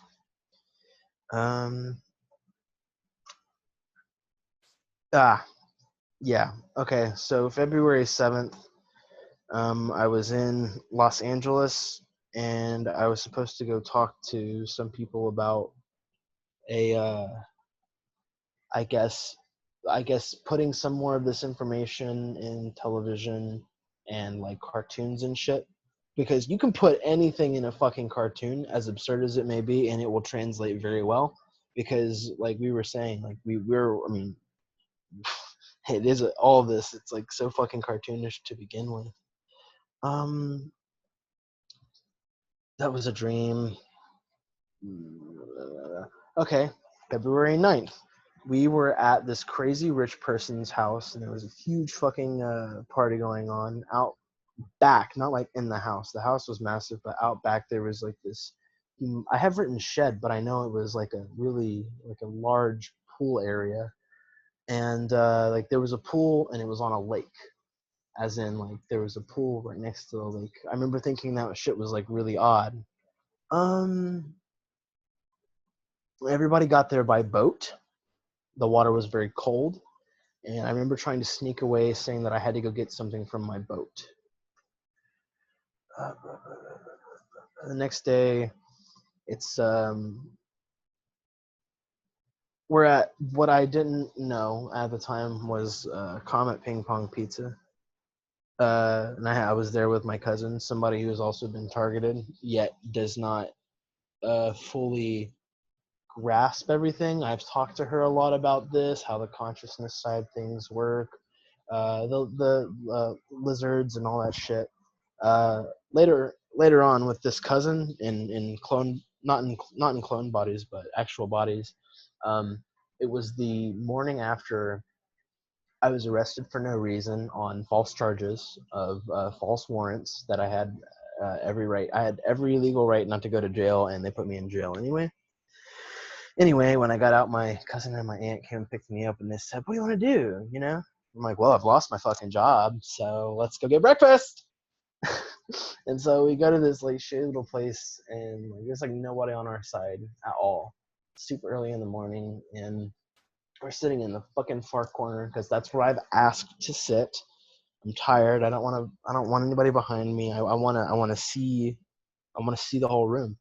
And about, I guess, halfway into ordering our food or something, this like kind of stubby old man comes in. He's balding and he sits pretty far across the uh, the room from us. It's a pretty large room. It's just us three and him in this huge cut off area. And like I noticed that he is given a glass of water and he doesn't touch it the whole time. And that he doesn't order food. And my cousin kind of nudges me a little bit, and she's like, "That dude is like really on me, really eyeing me." And I'm thinking to myself, like, I'm not really wearing anything eccentric. I wear a lot of eccentric things. I've got a lot of like fucking pretty out there clothes that would draw attention. But in that particular instance, I wasn't going anywhere, you know. I had just gotten arrested. I was in like fucking damn near pajamas. Um, so when we get up to leave, the motherfucker, like, he's been like texting like this whole time and like looking at me and going back to his phone and shit. As we get up to leave, the dude just whips his phone out and starts like filming us leave. My cousin, who is not a very soft spoken young lady by any means, um starts really digging her nails into my arm. It's like, look at him. Look what he's doing. He's filming you. Go stop him. I'm like, we're going to leave. We're just going to leave. We're not going to acknowledge it. We're just going to fucking go. I remember like we paid for our food and like leaving the restaurant. Like even getting in the car, the dude is still fucking filming me. And then my aunt, bless her fucking heart, is forced to reconcile the fact that all this weird stuff, like, you know, that's affected me, like there's like validity to it. And it was like the last thing that I wanted to deal with. I had spent like all night in a jail cell doubting my sanity. You know, it's the last thing I want to deal with is some asshole. So my cousin, bless her, she turns around to me and she's like, you remember about a year ago when you started telling me all this stuff about cloning and celebrities and lizards and all this crazy military stuff? I'm like, yeah. She's like, I told you that I loved you and that I thought you were crazy, but I loved you because you were family and that wasn't going to change. She's like, in this time, I have really come to see a lot of those things like come to fruition, and I'm sorry I ever called you crazy. And she asked me sincerely, she's like, what was that back there? I said, honestly, I really pretend not to notice, because if I try and feed this anymore, it's gonna, I don't know. I try not to react to shit like that. And it was just such a fucking awkward car ride home, dude. It's such a horrible car ride home. But I know that particular cousin of mine is involved with a lot of stuff, and that they have really played a very significant role in her attitude and how she reacts to people and this and that. It's not a chemical imbalance or anything. It's just who she is. It's just who she's become. And I know it's a lot of it ends up stemming from a lot of this shit manifesting later on in life in not so cool ways. Anyway, this is okay. So February 10th, we were at Comic Ping Pong, this pizza place with her, and then I moved to a place where I have written here, hanging with Dawn. Dawn gets taken away. Jen was there at the time. This is who he was dating at the time, friend of mine at the time. So I write, the van had no brakes. I'm not fucking going down there. So I want to break this down really quickly. We were at another mock-up of what would have, I guess, been Donald Marshall's apartment. There were a couple of other people there that I now am good friends with, and that remember shit like this. I mean, I would always go to the person the next day and be like, tell me what you fucking remember, because I need to know and validate for myself, you know? And more often than not, it would be some bullshit, man. Anyway, it wasn't Donald Marshall. It was a clone of Donald. and they were trying to pick apart like how we'd react to certain things. So he straight up just vanishes, right? Not like in front of my face or anything, but he's not around. And uh, his girlfriend at the time was, I said, Jen was there, and she was trying to like play, I guess, innocent or whatever, in the sense that she had made the call for him to get taken away. And again, I don't even think this was her. I'm pretty sure this is just visual trigger cues for me to associate like a person with this memory and try and pick me apart. Now, at this point, I remember getting in this van with a couple of folks and trying to get away from these two dudes that had supposedly taken him. And I remember the van had absolutely no brakes at all, so I steered it into a curb and like put it up against the building. These motherfuckers are like, "Hey, you gotta come with us. Like he's missing. You need to come with us." And so we ended up walking all the way fucking back. And it's not like that fucking bad because I figured out the brakes didn't work pretty early on. And then they tell me, like they lift up like a sewer grate, and it's not like a straight down ladder or anything. Like it's a little bit of a straight down ladder, but then like there's steps and stuff.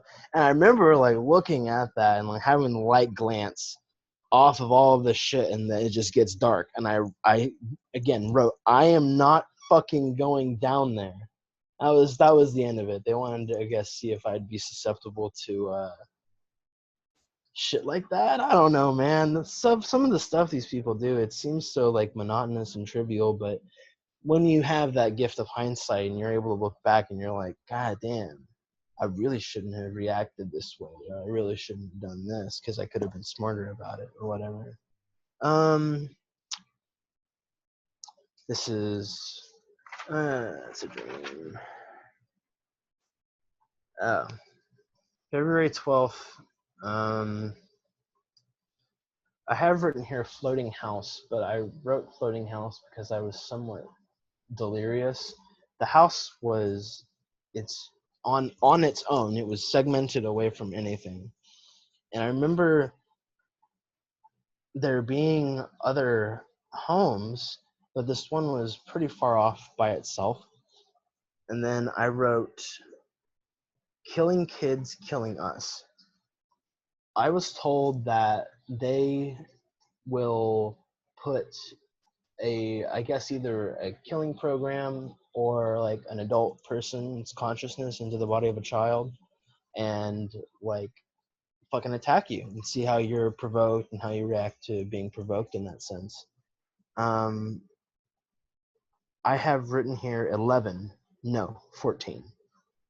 That being like, I asked the kids, I'm like, how old are you to even be doing this? And one kid goes 11. No, wait, no, never mind, I'm 14.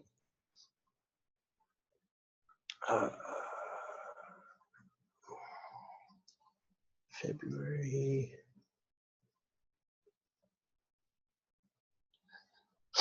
You'll like this because it's absurd, and I'm pretty sure this is a dream. At this point, it's Valentine's Day. It's February 14th, and the first thing I have written here is Hitler smiled on me, and then I wrote class started, as in like there was more conditioning and shit. Okay. February 15th, the first thing I have written here is I didn't rape her. And then I wrote zombies, so many. Then I wrote the mall. Then I wrote so many zombies.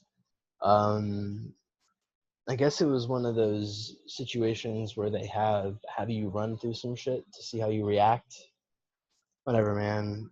Fucking the whole zombie culture is its own weird microcosm in all of this, but it preys on all of it. Let's see. February 16th. I saw he was claiming his name to be Petrus Romanus at the time, but I'm sure you know James Caspol, Michael Prince. Okay, so that was one time that I saw him. it's odd. Right before he, this is something to the side, something tangential, but right before he was put in the pokey,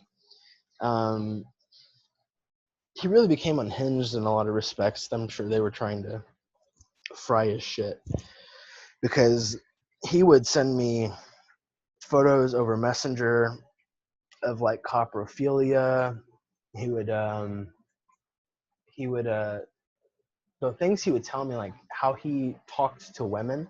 He would always tell me, like, if you say something shocking, it completely like goes like over their head, but it still registers as something like provocative, and that then in that ignorance they're immediately attracted to you.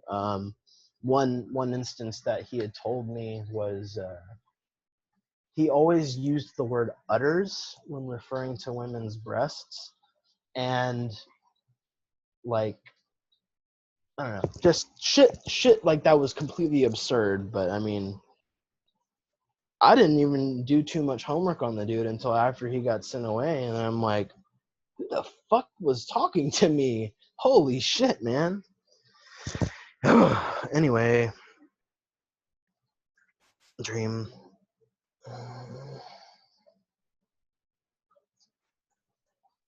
Dream. Dream.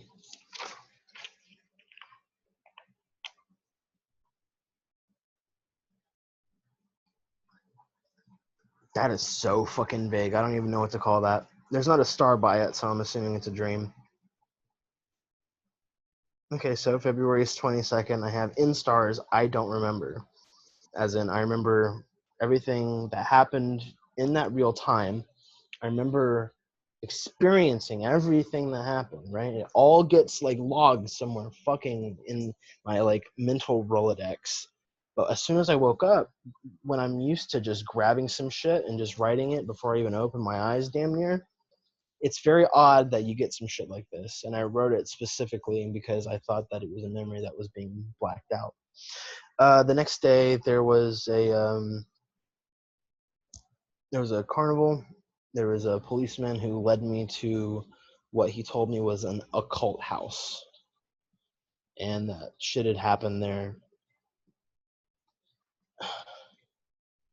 I'm not getting into that memory. That's too much.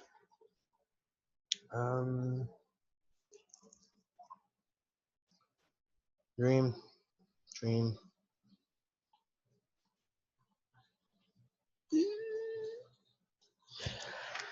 I don't know about that one. Again, this is so fucking monotonous. Like there's so much. I mean, you get the point really, but I'm trying to find like some pretty fucking provocative shit. That kind of would resonate with somebody. Okay. So March 6th, I wrote so very much I can't remember. And then I wrote sneaking around facility, and then in quotations, you can't go there. I was being told by somebody in uniform. And this was one of the few instances that I actually see somebody like a respected member of my fucking family there. I saw my grandfather. I don't believe he saw me though. Okay, I'm gonna backtrack here for just like 2 seconds. March 1st, there was another zombie scenario, and another fucking person, like all these people I'm telling you that I knew from my past who were friends that come from rich families, most of these people are completely fucking different people. I was a very sociable person. I still connect and have a lot of conversations with a lot of people to this day. Nobody's a stranger to me once we're friends. So I wrote that me and him, we were fighting, and then they took the sword I had, they took that away.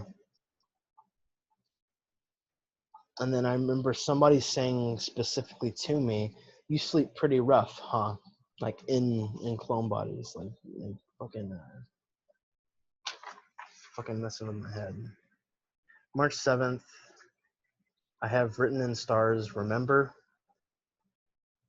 I said another facility, like a completely different location. I hate that I can't remember.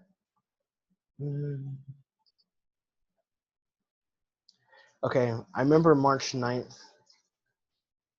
There was something that happened because this is not surrounded by stars. This is surrounded in hearts because I'm growing frustrated with this bullshit.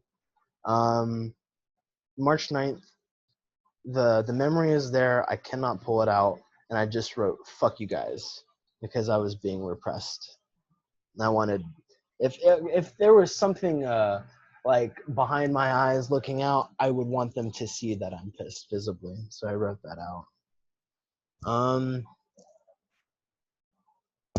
March 25th, I remember seeing James Caspol and Donald Marshall. I was under some either stimulant or something because I was able to start like reading people's minds based upon their facial expressions and how they would react to the conversation between James and Donald. I have written broken platonic solids for some reason, and I don't know what that's about. There's something there with programming. Yeah. Rebuilding.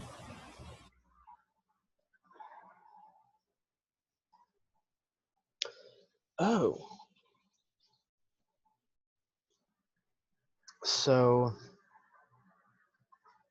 I wrote down for myself like the night before the date, so I would be inclined to, already be writing stuff. And I started leaving little notes for myself next to the dates. That's how you could tell I was starting to like lose my grip in some places. I wrote next to March 28th, remember, retain. And then I remember having to, this is where I was fucked up on drugs at one point. They had me dragging around the body of some dude that just had blown his head clean through. And then they like, while I guess I wasn't conscious or like of what was going on, they removed the body and then put like a live feral fucking cat. And I know that sounds absurd, but at this point I'm starting to understand that they're really trying to break my patterns and how I'm able to remember things and certain cues. They I think began to pick apart how my subconscious worked and how I was able to delineate between these things. So some of like the next couple of things they get a little fuzzy, but I can tell you based on just recollection and especially like my handwriting and how I classify certain things that it was a cloning body experience.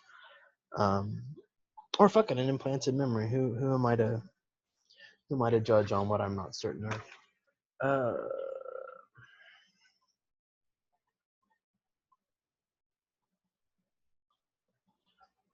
Something about opening a gate on March 31st.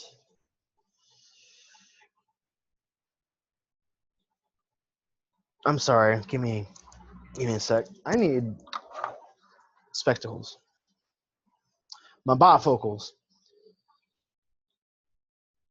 Oh yeah, okay. So April 2nd, there was some girl locked in a closet.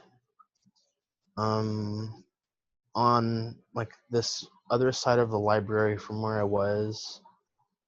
Then I wrote polygroups. There were polyamorous people having like meetings and stuff in a H hall. Hall H, that's what it is. That's what I remember seeing.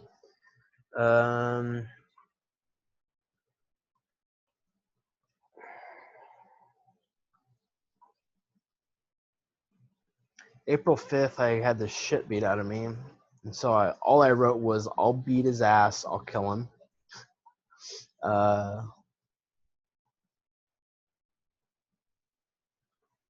Yeah, that's something I don't want to talk about.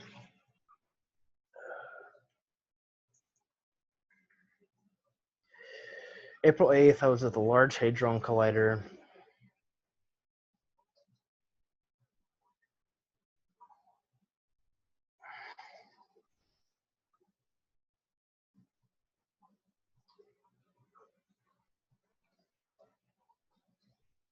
17th of April, I was put in a place that was like massive. Oh, here's a good one.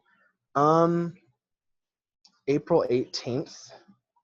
First there was the house, then I found a passageway to get underground, and then I wrote Big Festival, April 18th. When does spring start for the Northern Hemisphere? Do you know? It's sometime in fucking April or March, right? They might have been doing March some 20th, shit. Tuesday, March 20th. Actually, Gotcha. that's next year. Anyway, there was some shit going on. That's what I wrote. I wrote Big Festival. We're gonna get shit for that. What? Not knowing the season. Yeah, right. Like most of my ideology before I was like, I don't know. I got super diverse. It was all like pagan based and stuff. So like that's an extra hard sin on me, man. That I forget my fucking cruxes and equinoxes and shit. April 20th, I was being dragged down some stairs, and I tried to kill someone. April 21st, I drew a little face with cross eyes, and I said, "I don't fucking remember. Leave me alone, please."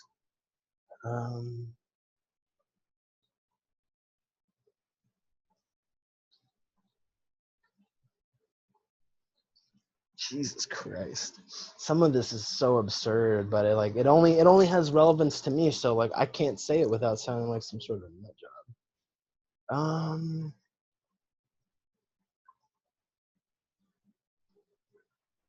April 25th, I remember searching a place with a gun. I was being sent to investigate some bullshit or something. And then I wrote here, I said, thought of suicide in dream. Like I thought of using, like turning the gun on myself and waking myself up. And then I literally have written something about the ash cloud in Chile. This is April 25th. Okay, some more people from wealthy families in that same situation.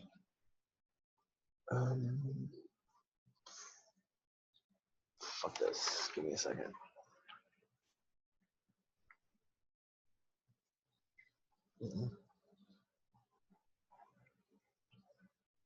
April 30th, I wrote feds, help, help, help. I'm sick. I need help. As in, like I was obviously in a state of hysteria when I woke up.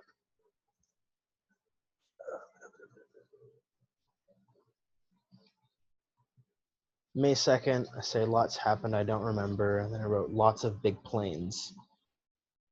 Lots of lots of big planes. As in, like I'm pretty sure they were using those to transport people with what I know now.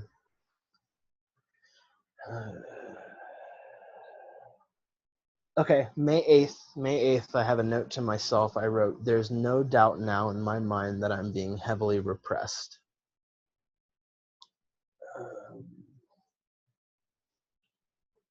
Yeah, okay, so you can tell in my writings that I'm getting fed up with where I am.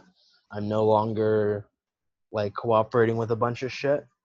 And so most of this turns pretty dark in the sense that May 10th, I was starting to experiment with a couple of different sounds, and I played a 32 hertz binaural beat, which resonates into beta. So my mind was super shallow at the time.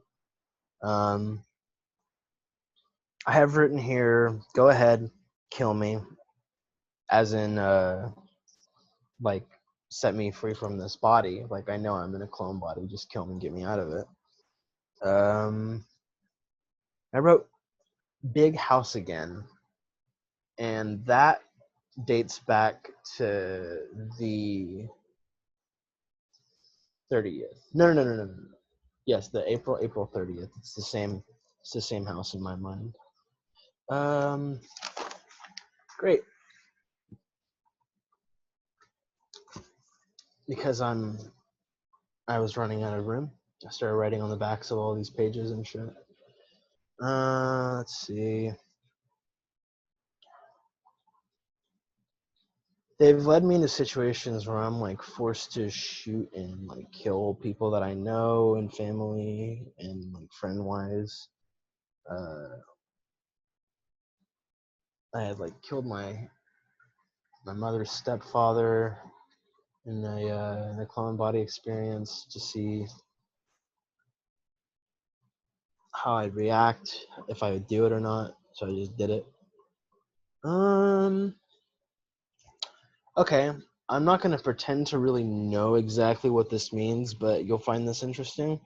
May 24th, I wrote, "Help Nazis open portal, saw how everything could have been different." May 25th, war-torn area, nuclear fallout.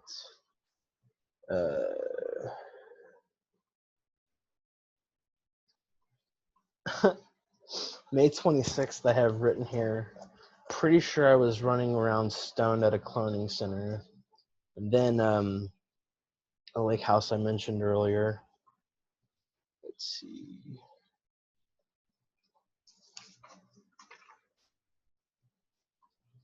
May 28th, the first thing I wrote when I woke up was "whoa," and there's quite a bit here.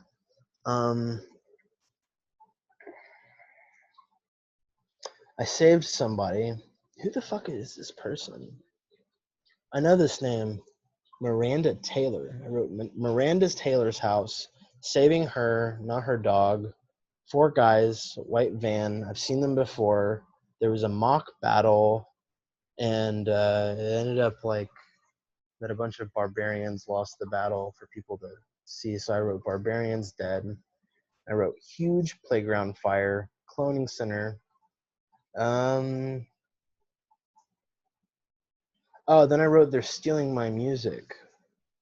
I write like obviously with all this shit, but like I don't make music. I play all kinds of instruments and shit. This is when I started figuring out that they were abusing a lot of people. And like harnessing and weaponizing creative minds. Excuse me. Let's see.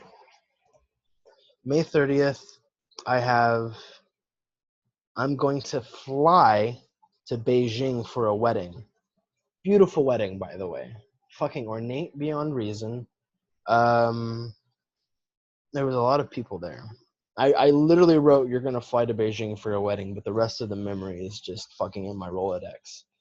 I remember being in one clone body and then waking up in another that was fully dressed in informals and stuff, like a not like a not Western marriage or anything. We're talking about an Asian wedding. There was like it's like 2 people's kids, like they're trying to like, you know how like they would make people marry damn near like within the family to keep like the royal blood or some shit pure.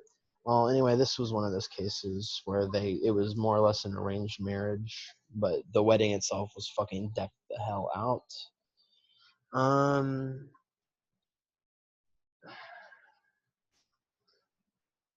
Yeah, June 2nd, I remember being shown yet another fucking person from a wealthy family. And at this point, I wrote I'd rather just be watching a movie because like this is it's tiring for me.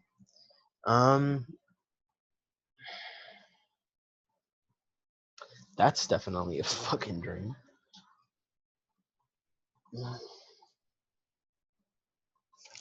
No. Okay. June 5th of this year, not this year, but this year in context. I remember meeting who I was told was Johnny Cash. It was he's just an old motherfucking dude at this point. He's been dead for a while, but people still run around in clone bodies and shit. I wrote Johnny Cash house.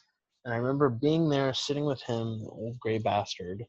And then June Carter was there too, his wife. And then the rest of that shit's blank.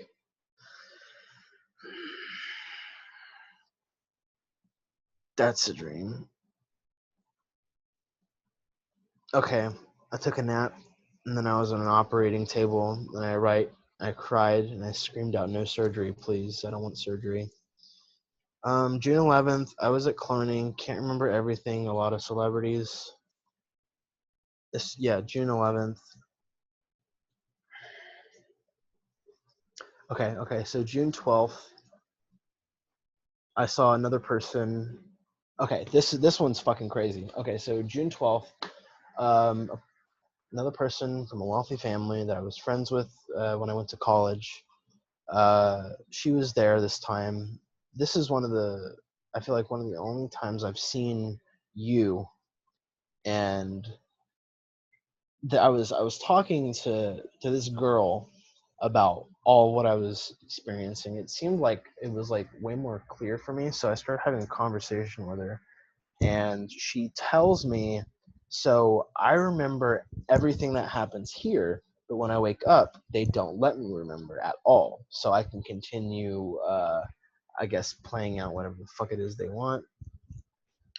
I can't even read this word.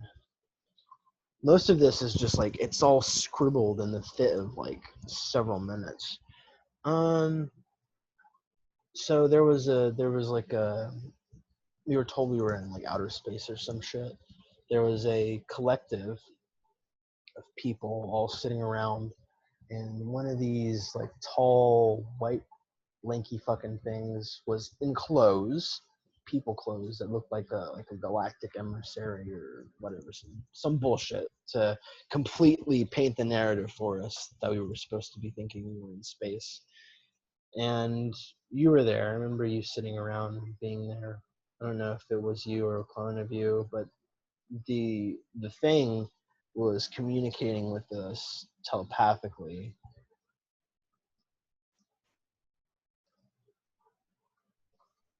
And then there was something that was said, and I remember saying, like putting a bunch of like syringes underneath a trampoline and waiting for somebody really hard to bounce. I wrote needles trampoline, but that's the memory. June 14th, 2 days later, I remember there was a very large class. We were all being taught organic chemistry and things like that. I'm sure it has something to do with synthesizing these drugs and stuff. On my birthday, June the 20th, I remember seeing somebody like zonked out of their mind, thinking they were turning into a werewolf. That was a trip. July 3rd. No, that's a dream.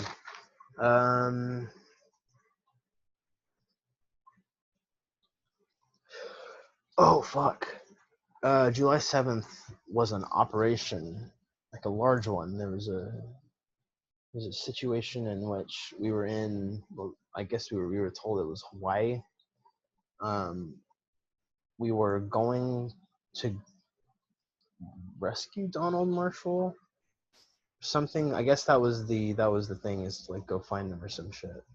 And then I wrote big meeting, which was in like a house, but it's propped up and in the water. So like it's on posts or poles or something. Lot of fucking people up in there. A lot of them were armed. A lot of them I really didn't feel comfortable being around. I remember I was there to simply try and infiltrate things and get information. And then I wrote, it's underneath the water. That's right. The place that we were trying to get to was underwater. We didn't have the means to get there. Let's jump ahead a little bit here.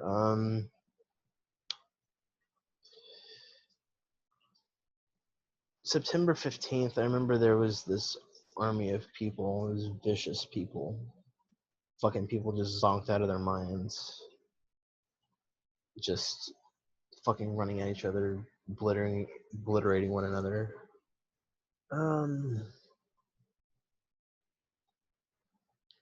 Why do I have like a birthday cake drawn here? Whatever.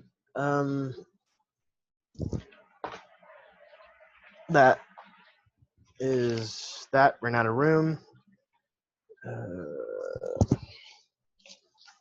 Give me a sec. Some of these are dreams at first. Okay, December 10th is something that Donnie, I suppose. Donnie can collaborate. He told me like way later on, like, hey, you're running around in clone bodies and stuff, right? And specifically, this instance that he had mentioned had to do with being fitted with tactical gear, and he said like they were making fun of me because I was running around saying like we've already won this. The fact that we're having these conversations means we've already like taken the steps to push over the dominoes, things like that. And at the time, that was my mindset, is the fact that fuck, we're already halfway here, knowing is half the battle, knowledge is power, all this and that. So I was pretty set in my ways, but he thought they were making fun of me because I was so adamant about saying things like no, I mean, this is, as far as I see it, this is already all over and something has already been decided. But whatever. There's that. We were destroying statues in Sumer. That's rubbish. That's a dream. Yeah, that's a dream. Because I have no context for that. December 17th, I saw the birds, the avian whatever things. This is in 2015. This is not the first time I've seen them. So, I mean, I know like every time I end up having to deal with these fucking things, it's always been completely distasteful. I've looked these things in the fucking beak and in the face, and I've been like, fuck you, you're hollow. Like, you've got nothing over the wholeness that is the human experience. Shit like that. And that always seemed to like really piss them off. Because, I mean, for the love of God, it's just fucking artificial intelligence being fucking coded and compressed and fucking biological meat bullshit. Anyway, December 20th, I was injected with heroin because I wasn't complying with the shit that was going on. They wanted me to do it myself, but then I wasn't about it.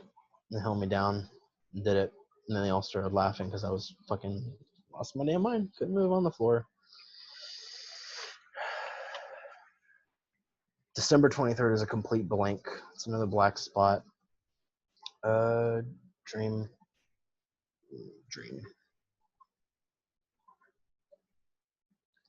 Some bullshit about Joe Biden and like him revealing some angle of attack that was going on in the country at the time. It's December 26th.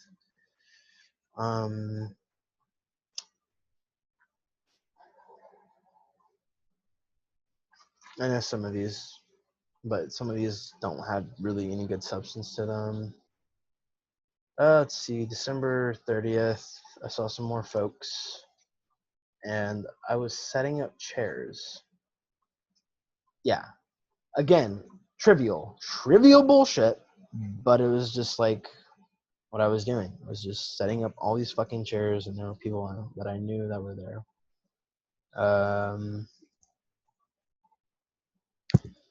January 1st, they had me thinking I was playing drums for some fucking band or some shit. I remember the whole experience was like super fucked up because they kept lights in my face, so I wasn't able to see what was past the lights. But they kept playing sounds as if like there was a bunch of fucking people actually there. And I don't know what they were trying to do there, but I know that was one of the memories. shit.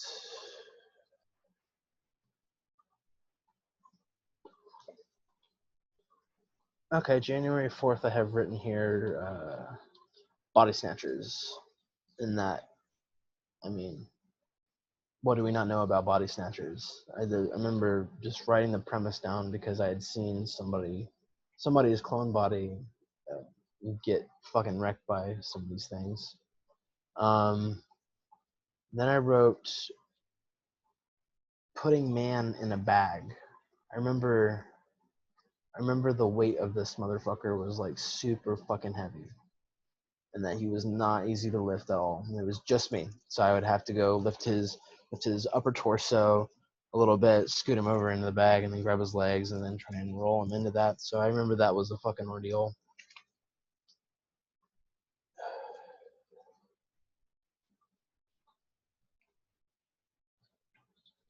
Yeah. Shit. Mm-mm.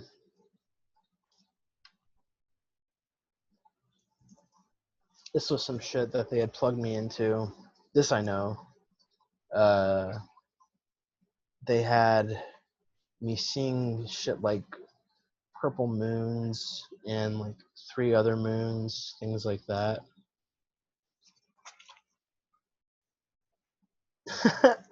I stayed up all night on January 10th, and I just wrote no sleep till Brooklyn. So it's fucking stupid bullshit. At this point, I'm getting tired of what I'm seeing and having to deal with, and this is about, I don't know.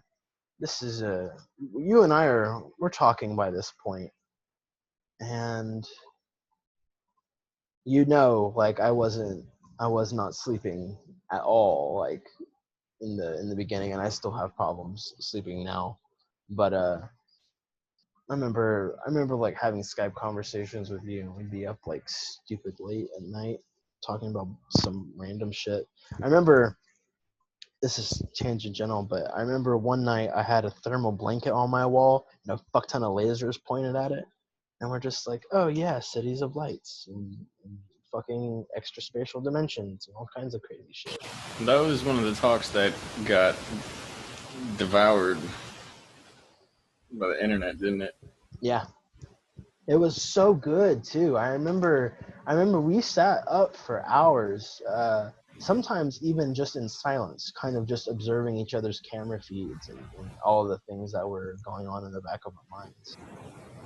Those were the first 2 talks, or I think actually, the first got into the cloning, Gilgamesh, these giant genetic mesh beings, created beings, some of these battles, basically gladiator showdowns in the arena, some of the ancient AI construct abyss mind being, and a little more, and then the shimmering lights it reminded me of some of the views of this potential version outcome of all of this, which is a fairly purified city, which is also potentially one of the more painful outcomes, where there's like max 500 million people, which is actually a very generous estimate. Regardless, there's just some topics there that we didn't go back to, and no one on the surface has brought to the public since. And you can sum it up basically. They got created beings, giants, and those aren't the spiritual giants, because apparently that's a different story altogether, and it's a different background of how that plays in, and who's doing what, and what kind of preparations are being made. So I haven't gone through this little book in a little while. Would you like to know some pretty crazy shit? What's that? This is 2016, right? This is January 18th, 2016. And I wrote, I was asleep in some corner. Like that's where I sat up from. I was in some fucking corner of this facility. And then I wrote, get this, right? Prince is dead. On January 18th, 2016. Prince didn't die until April 21st of 2016. What the fuck, man? Is a date on it? Yeah, right there. Put it up. I mean, usually we don't do this with dates, with proof, with etc. But this is quite. This is an exception. Look at that. Prince is dead, January 18th. This is an And the year is back. Fucking. All right. You can see the date changeover there. 2016. It's in order. It's not edited in, added in. It's Yeah, no, all of this is in chronological order from December, and I'm only able to write so many dates per like thing because I'm always trying to save the backsides of pages and stuff, so I'm always doing that. I didn't even know that. didn't even recall. I didn't even know I fucking did that. So like this is organic for the both of us here. Any hoozles. Next. No, that's a dream. Do you remember anything else about that? That one instance? About the situation, the context? Okay, well, I didn't go over this part. It's Rally. I wrote Rally and then the name of somebody that I know. Again, comes from a pretty decent, like upper middle class family. Was my best friend in high school. And like I can't wait for people to go like stalk these people. It'll be fucking hilarious. Hey, this person said so and so, and you're in a clone and so and what? But I mean, I still talk to a lot of these people. But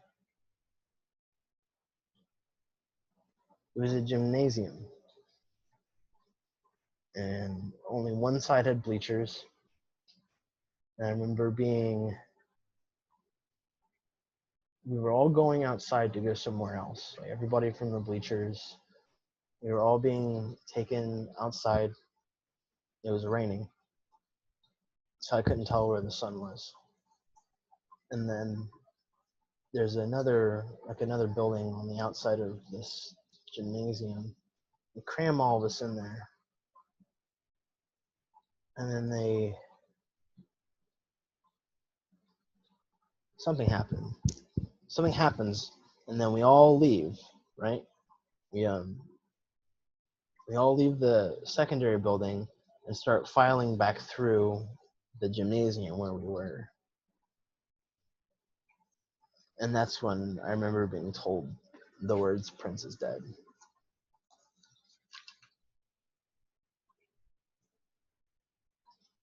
I wish I could conjure that, man.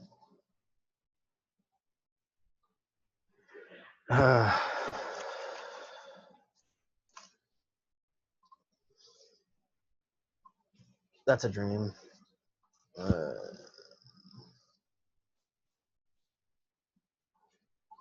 I got something to tell you later, but I won't get into it here. It just reminded me I need to tell you something.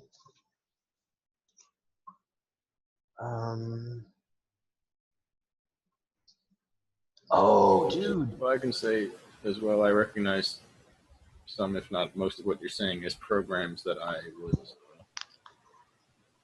afterwards shown how they work. And some of them are,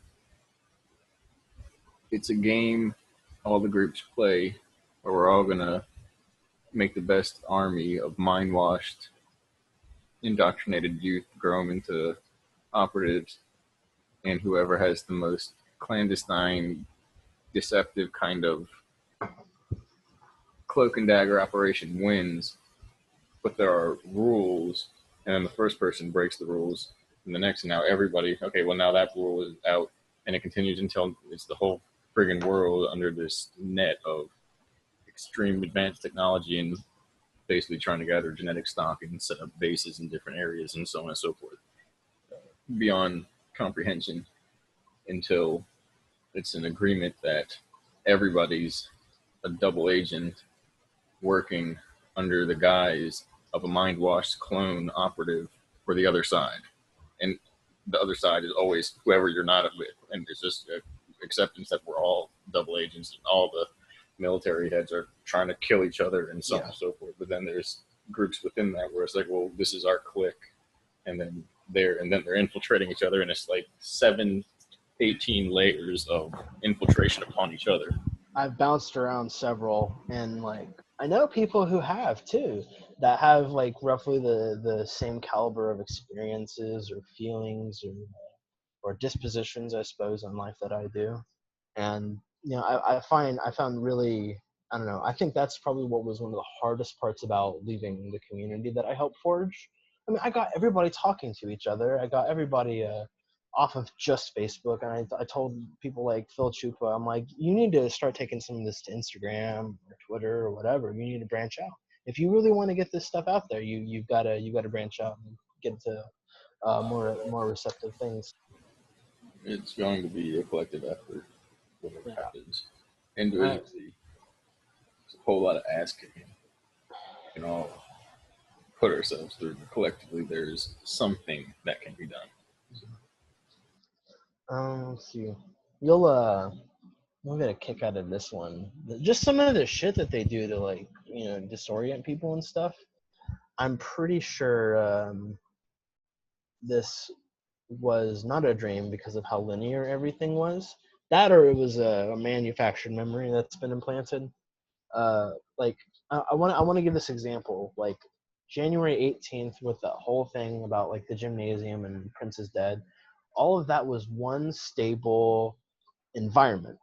Now, most of the time when we're dreaming, I mean, we fucking mix match fucking 3 houses from our childhood, and then we think like, something about the place sure is familiar. You know, it's one of the indicators that no matter what happens, the environment stays the same. Whereas in a dream, no matter what's happening, usually something about the environment is unstable, and it just is warping into this background that changes continuously.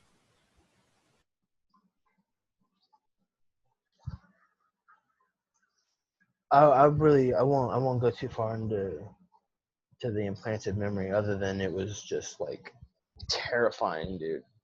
Just the feeling, like it played to all of my weird, like physiological, like weird gaps in my brain and all kinds of weird stuff.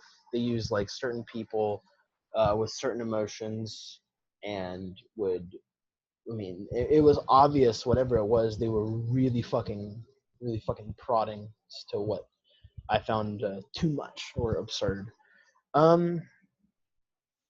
I have written the next day, she was tipping me off.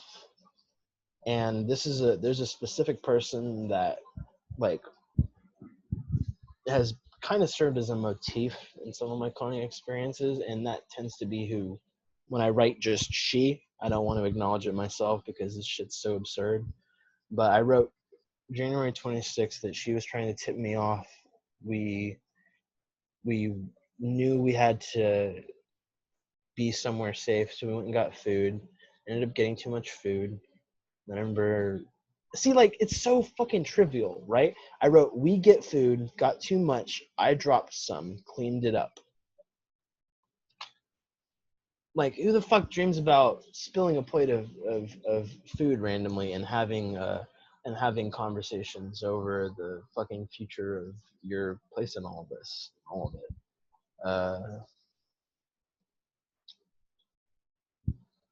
February 11th is definitely a cloning experience, but I'm not going to get into that. I'm not trying to like blue ball anybody, even though it is written in blue ink. There was somebody in a church, and like I'm not gonna say who it is. It's stupid and doesn't really matter. But this person was in this chapel, church or something, and I remember them telling me, reach out, touch my face. So I touched this person's cheeks, and I was amazed with the warmth of the flesh, because as far as I've been able to tell, this is my own thing. I've noticed that, like, I guess core body temperature is just a little less than what we're used to. And I remember touching this person's flesh and being told that it was a newer developed clone. It was like fucking good. And I was told it lasted longer too. Mm-hmm. Um, Behind that, and as well, the clones have fresh nerve endings, so it's kind of like feeling for the first time. So that feeling of feeling another person, that plays into the whole cult materialism, where it becomes addiction to pleasure, because it can just be restarted over and over again. let's see. I gotta go to the bathroom again. Sure. Continue, please. I will. I've only got like one left on this page, and then that's it for this booklet. So All right, go, well, go. Do what you do. Do what you do. What you do. What you do. What you do. Oh yeah, I want to tell that story.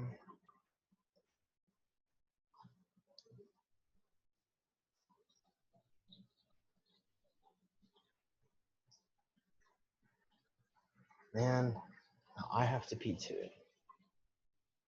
I don't know if you guys can hear, but I have like a very large tank, like filtering water. If you listen really closely, I'm sure you can hear it, but damn, it is so not helping my pissing problem. Not that I'm having a problem peeing. I'm sure downing all this water and processing all this shit's not helping too much either, but do what you do, what you do, what you do. Some fucking crazy shit.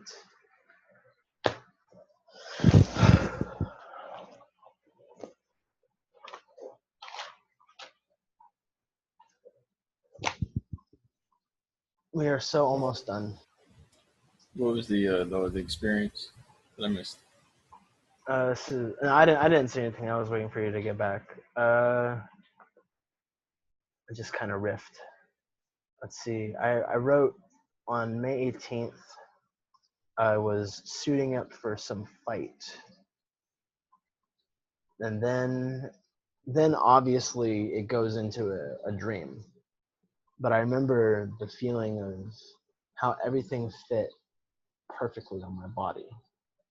Never have feeling like the feeling of feeling safe yet dangerous at the same time, knowing that you have this odd, somewhat pseudo exoskeleton type thing.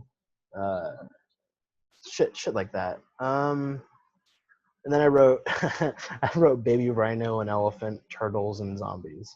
And that was all. That was honestly all that was all for me to look up later. And oh, okay, well, the fucking baby rhino represents fucking innocence of something even more dangerous to come, and elephants represent the ancientness of the formation of this architectural structure. Anyway, next.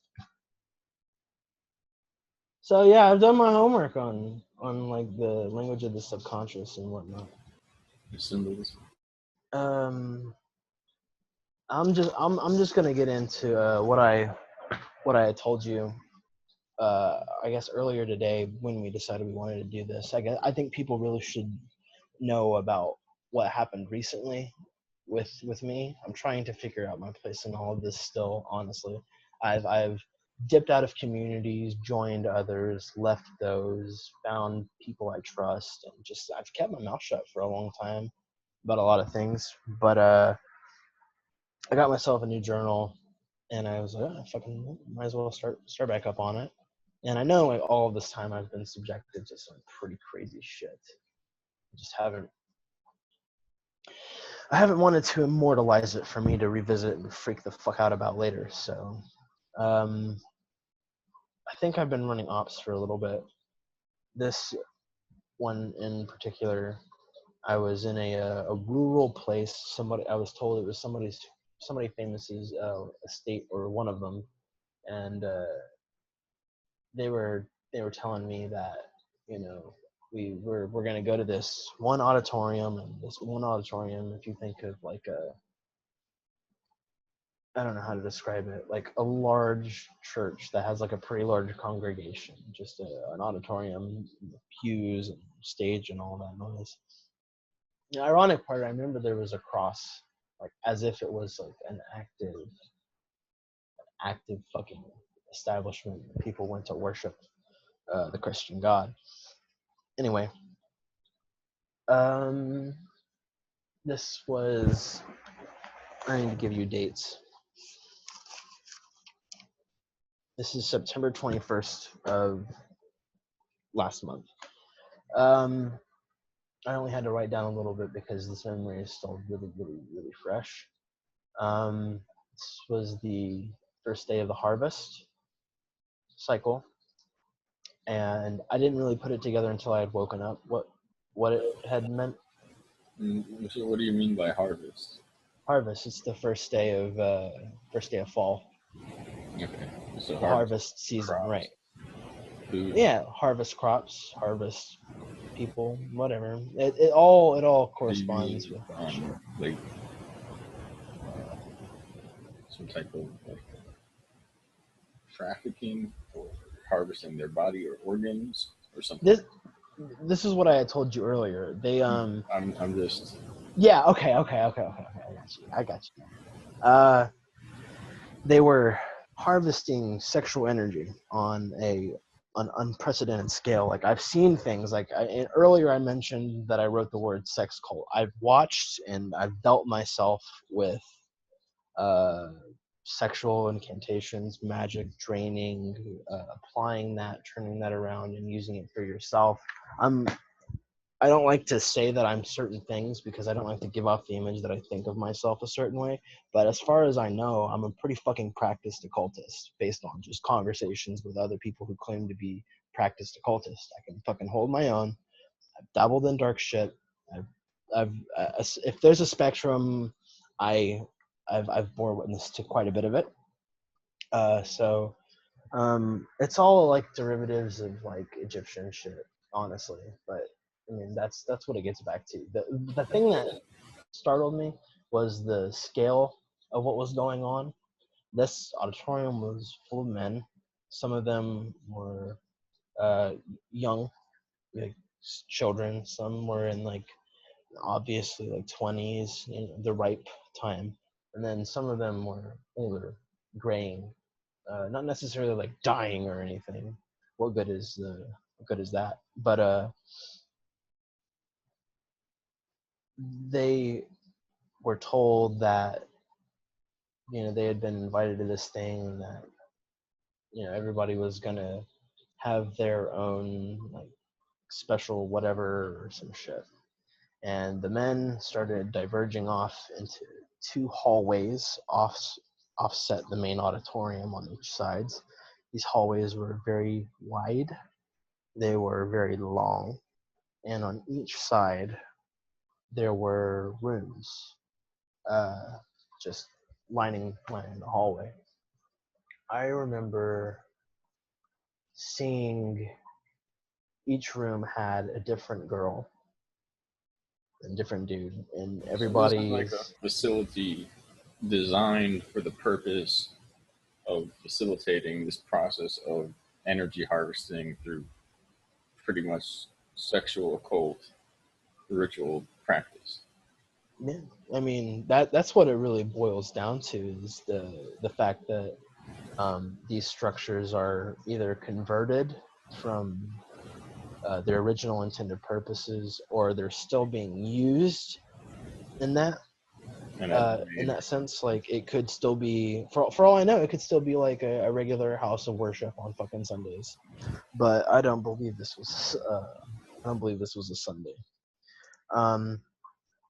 Anyway, from what I gathered, each of the men would go essentially get milked for their, whatever you want to call it, prana, chi, sexual energy, you know, the cultivation of whatever happens between two people when they engage in So it's whatever. not just an exchange of fluids or purely pleasure.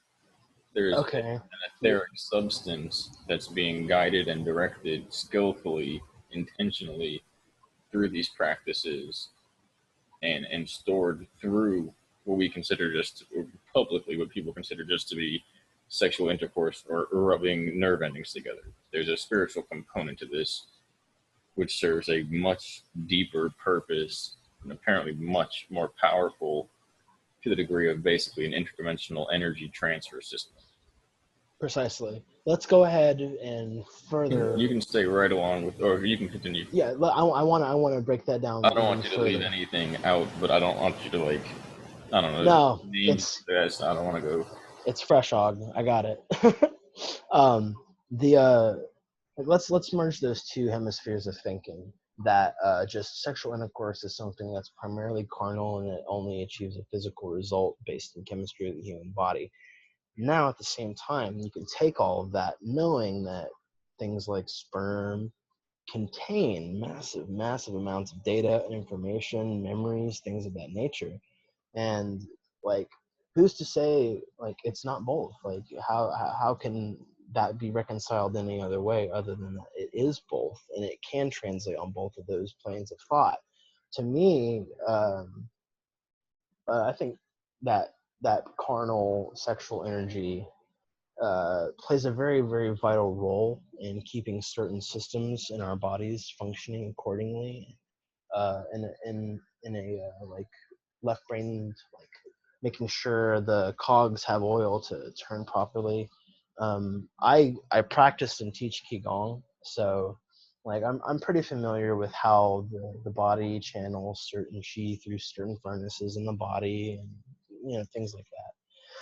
But I saw like every room had a fucking person in it, and I mean, I'm not gonna sit here and like tell you how many rooms or whatever, but there was a lot of fucking people. And basically the the the guys would get milked and then leave. All the while these uh I guess pseudo priestesses, whatever you want to call it, these women who most of them knew exactly what they were fucking doing. Some of them had to be somewhat eased into it a little more. I remember overhearing conversations about keeping focus during peak orgasm, because at that point the hemispheres of energy are aligned enough to make the transfer. Like they're There's a vortex bridge created. yeah, they were teaching some of the younger girls how to exploit that vortex between the two people.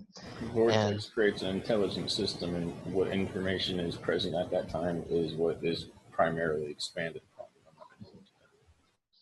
let's see, then I mean the girls would basically go and do this until they were physically weak, until their bodies were either so full of this derivative, or they just would collapse and be taken to a room that was I'm pretty sure it had to, if this building was symmetrical like I think it was, um, they were taken to like the very back room of that hallway. And I remember going back there, and it was bigger than most of the rooms, and there were a lot of girls in there, at least like two dozen women, like exhausted, sharing stories, talking about trivial shit, talking about uh, some of them talking about how it was like some of the best sex they've ever had in their lives. Other people who were highly critical of all of it, and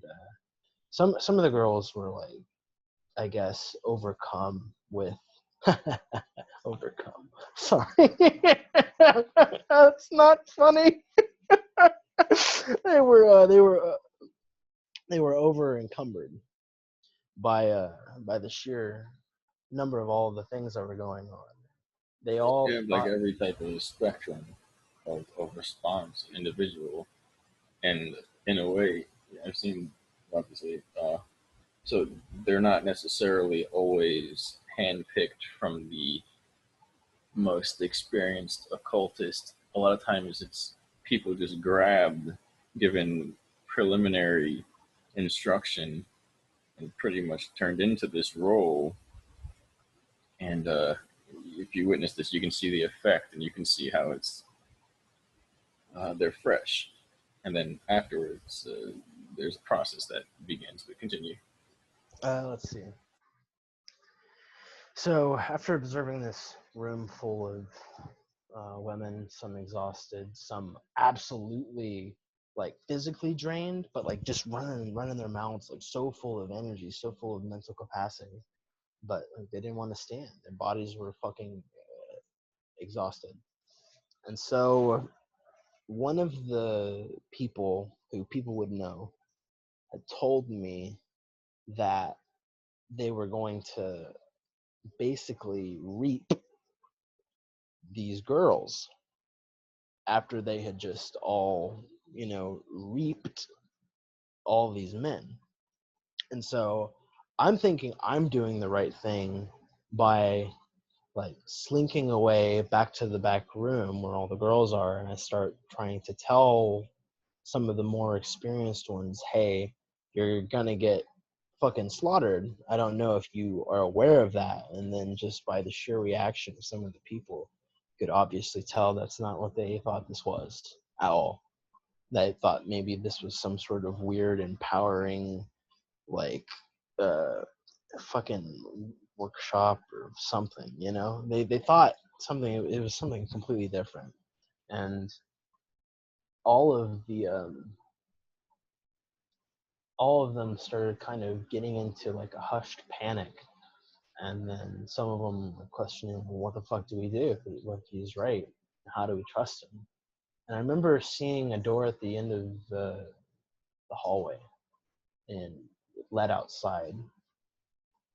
And so I was like, we can try and leave, And so some of them would just get up and like shamble and walk and like, try and gain strength. I remember I led a group of at least 24 of these women about a city's block worth of distance, it's a block and a half, maybe two, outside of this facility. And there was another house that was not the property owners at all. It looked older, much, I guess, more hidden. Like you wouldn't think to go and look for fucking 24 people in a house like that. So it was like really our only other option. I knew we had to like kind of get under cover pretty quickly. I didn't want anybody seeing a mass amount of people walking around. So we go in there, and then like the room gets like bum rushed by a bunch of dudes. Now all these women were taken separately, and I mean against their will, screaming. Like if you've ever heard like a mass amount of people screaming, it's something you can't shake, especially when you've got people fearing for their fucking lives and just exhausted beyond reasonable doubt. I didn't tell you this earlier, but I remember one of like the guy who supposedly owned the property had ended up thanking me because I did exactly what I was supposed to do. I was supposed to get them over there. I was being preyed upon in the sense that I would try. It was known that I would try and show compassion, like a way out or some shit like that. So that was weaponized against me, which makes me feel like shit. I know a lot of that has happened in the last several months. A lot of it makes me feel horrible. But anyway, it turns out that the scale of this fucking harvest was nuts. So you've got like all of these men being like siphoned by these women, right? And then that was being siphoned by a bunch of high practicing like dark occultists and stuff through even further sexual exploitation. It wasn't cool, man. Anyway, I disgusted completely by everything that had just gone on. I remember going back to the main house that resided where I had started, and I went. And most of the time, if I can like find stairs that lead down somewhere in these situations, it normally tends to lead to some bullshit. Whether that's a larger facility or just some weird underground network of weird backward pedo cult bullshit. But I remember going down to the basement of that house and finding a very large series of tunnels. I'm like 6 foot flat, and there was another at least 2 or 3 good feet of height above my head. The walls in some areas were large enough for me to like outstretch my hands and still not touch either side. Um, and then I remember being like injected with drugs and being told that I was the Buddha and shit, and like that I could move things with my mind. And I remember waking up in like an absolute fit and just grabbing my book. I'm like, I've got to write this down. I can't forget it. But I, at the same time, realized that it was potent enough to get me started back on journaling and all that. Because, I mean, as far as I can tell, since I've left several communities and disbanded with people, my situation has changed drastically in the sense that I don't necessarily want to remember everything. And that being known, I have not been shown everything. So I'm in a way kind of back where I started, and that all of this somehow has ended up being oddly cyclical. But I mean, there are other stories I could tell you. There are some that I'm sure you know. There's some that are on my YouTube channel. It's just like all of this happened to me, and I'm forced to just digest it as a part of my experience. And why on earth did I get so good at decoding half of this shit beforehand? You know what I mean? Everything is for a reason. What you said just now, it brings about information. I don't want to say it serves a purpose, but it brings about information that is not known on the surface. It brings about in a way that it pretty much needs to be brought about. The concept of the positive and negative polarity of the human body and the male and female gender and the transfer of charge and the gathering of energy through what has been a hobby in previous ages, and pretty much with the Lucifer rebellion in the last cycle has grown now to becoming a mass, like corporate conglomerate that permeates this entire society and pretty much runs what we call the planet or the civilization, plain ET, is important because that's what more or less got out of control and created a funnel, a quantum dimensional funnel, where it's pulling that energy forward now. And if it doesn't get it, it's going to come down and lap it up off the surface to the point where now it's about appeasing that pull. And what I can say is that the energy is stored. It's like a pulley system where you have a small aggregate of producers with the individuals. Then you have all those individuals taken to these master priests, and then they hold an even higher amount of energy, and it all eventually goes up to these, whatever numerology you want to use, basically the center around 13 bloodlines who absorb all the energy and then transfer it to the higher interdimensionals. And the purpose is that they lost connection to source, because of following the materialistic the cult of materialism, the pleasure addiction path, and one turns into a vampire because their heart center drops out and it inverts until instead of producing energy through a connection to the original or the true tree, the divine blueprint of life, it becomes a falsified pattern, which is basically a shadow effect of the same energy transfer system, and instead it has to parasite off of life around itself. And that process occurs in a benevolent manner.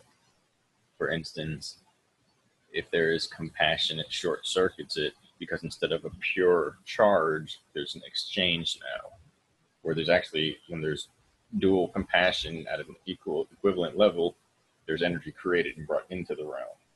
Whereas if it's one-sided, it's siphoned from one to the other. The art of using intercourse as a form of information transfer is relative, where there's a training program to produce adepts that are able to exchange information through that process, and simply through the exchange of psychic energy. This is why it happens a lot in the bases, because if somebody's planning to do something, well, that is unveiled to whoever through the process, and it's quite easy.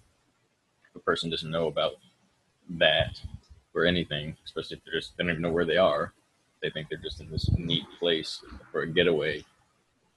And one easy way to bungle that up is to say, where are you right now? How did you get here? Mm-hmm. It immediately begins to break the programming. I've broken some folks like in real time, and I'll go and talk to them later, and they'll just be like, "Thank you for shaking me out of some shit, because I wouldn't have known otherwise." You usually want to have a backup plan, by the way.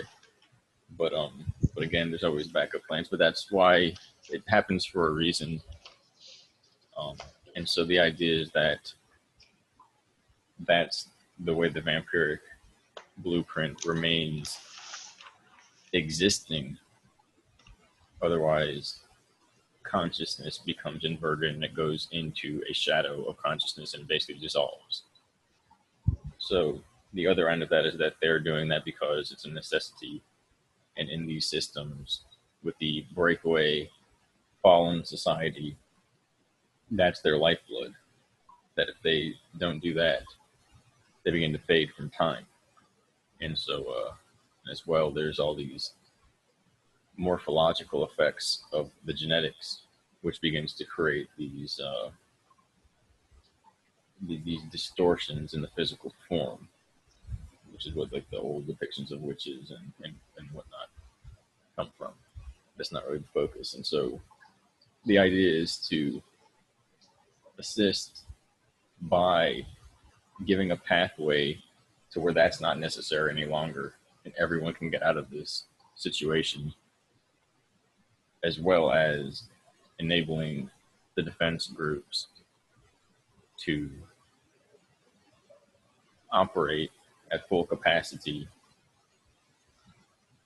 for those who don't care whether they can or can't, and will drink every last bit of innocence from the society until humanity collapses into itself, because it becomes a vampiric entropic species, which has happened to other species before. But there's a divine blueprint here, meaning humanity is entangled beyond time, meaning entangled before the beginning of this civilization. So someone must survive, because if they don't, then this whole stretch of history never happened in the first place, and becomes a forgotten, a fallen shadow archontic timeline that fractalizes and fractures into dust and becomes absorbed back into the cosmic equilibrium, and it all becomes a forgotten dream. The fact that we're here now, if you sense that spark of awareness, which you know is something that you have within you uniquely and others may have, if they feel that same sense, that means you're part of that surviving essence, and something about this civilization will survive and has survived for you to be here now, to be truly here.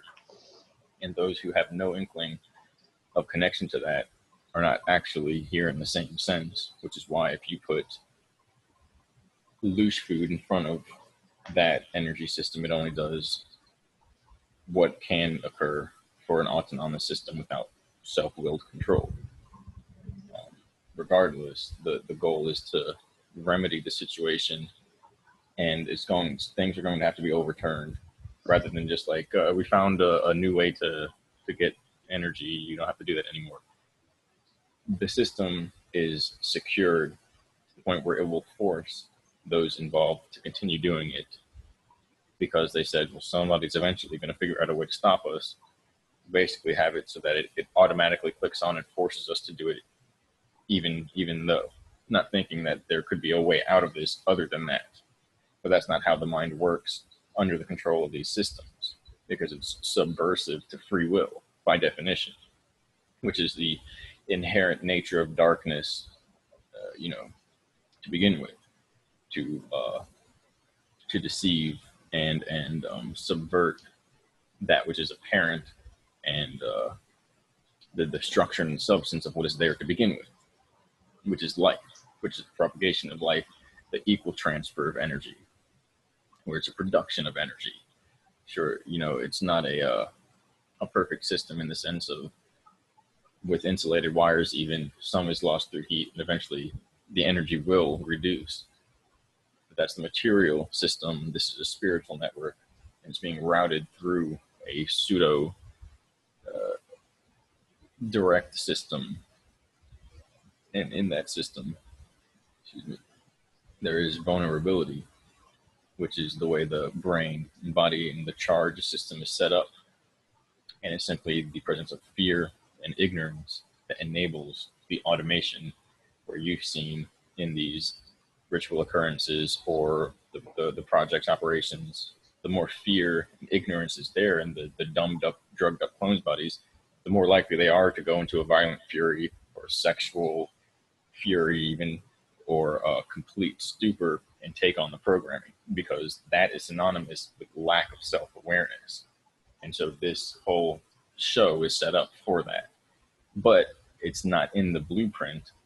It's an overlay, meaning if we stay that way forever, everything dissolves, and since it dissolves, it never happened to begin with.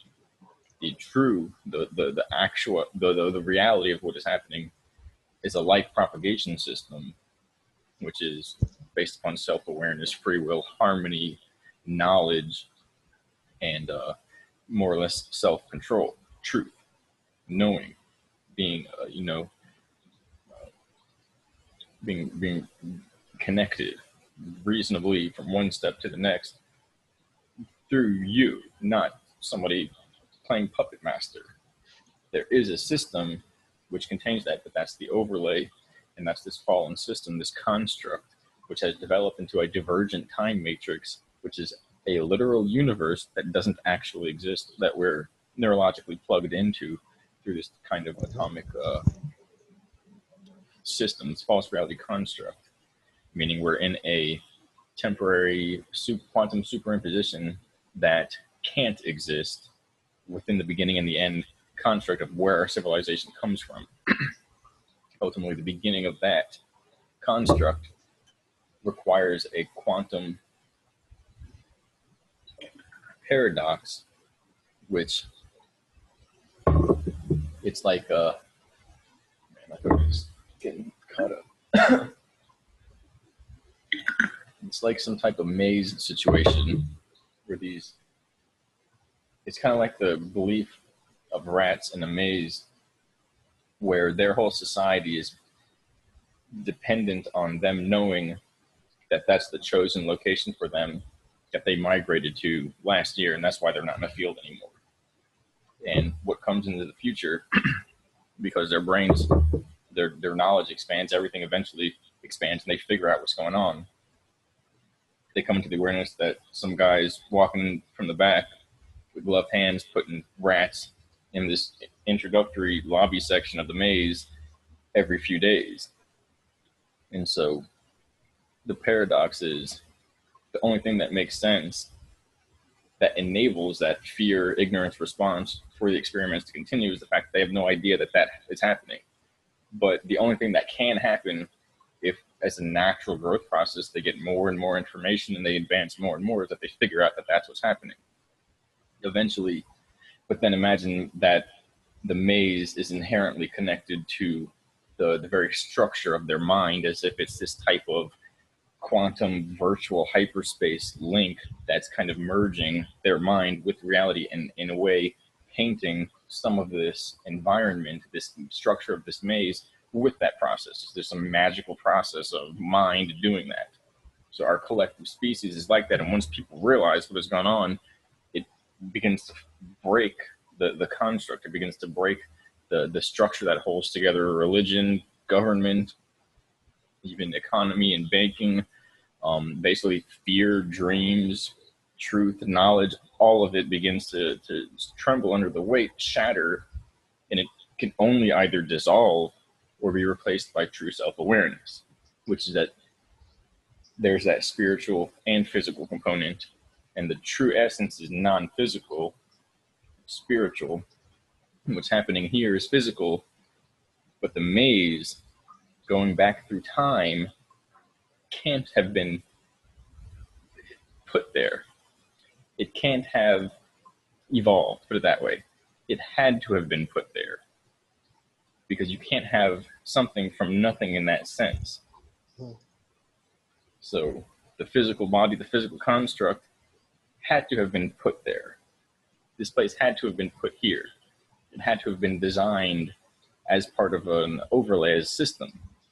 Even if we thought as spiritual beings, let's make a game for ourselves, and did that. That's the idea. And eventually, as we reconnect spiritual to physical, we come into contact with that. But when we do, everything begins to have to transform. But the idea is you can't go back through time a billion trillion years and you still have a scientist putting the rats in the maze. That's just a time dilation spectrum. Eventually you get an effervescent bubbling of spiritual connection where a higher being invents all of this out of a dream and dream time, and makes energy convert itself from the word sonic, vibration into material matter, a phase locked oscillation that we perceive as physical reality. That's how it gets there. Materials don't just kind of eventually grow into this environment. It comes out of the ether. So when people realize that, it wipes everything away. The goal is to allow ourselves to be with those who come into the realization of that, with the intent to carry on in a way that produces the harmony, the truth, the self-awareness, the knowledge overall of basically the fear and the ignorance. Because the fear and the ignorance leads into destruction or self-destruction, even if it's automation, conversion into a transhumanistic immortalization process that stems the insanity, but also phase locks the spirit into a body that can't return back to in that energy form, unless it first turns into a computer system, which then deviates all of the individuality, and everyone discovers their form of complicated cosmic AI that never existed in the first place, because it was first dreamt up by the supreme, the cosmic creation system, by this, most high force, if you will. But that force, being what is, wouldn't need to pirate, parasite, eat, vampire, leech, because it simply is what is. So something that does that is clearly not what is, because it would need to do these things to make itself what it is, as a subsection of what simply is, and it's because it's all that can be. And so, that's like the hippie mystic basic version of it. No, that's where paradoxes come into their usefulness, is reconciling these large and seemingly paranoia-inducing concepts. A lot of people won't be able to fathom as much, because we're talking about some to a lot of folks. Some pretty out there stuff. A lot of stuff that's hard to fathom. But I think people are getting to the point where we're collectively starting to adapt to be able to digest things like paradoxes better and just simple fallacies and conundrums. I think we've really developed a pretty good sense for that, and at least I have.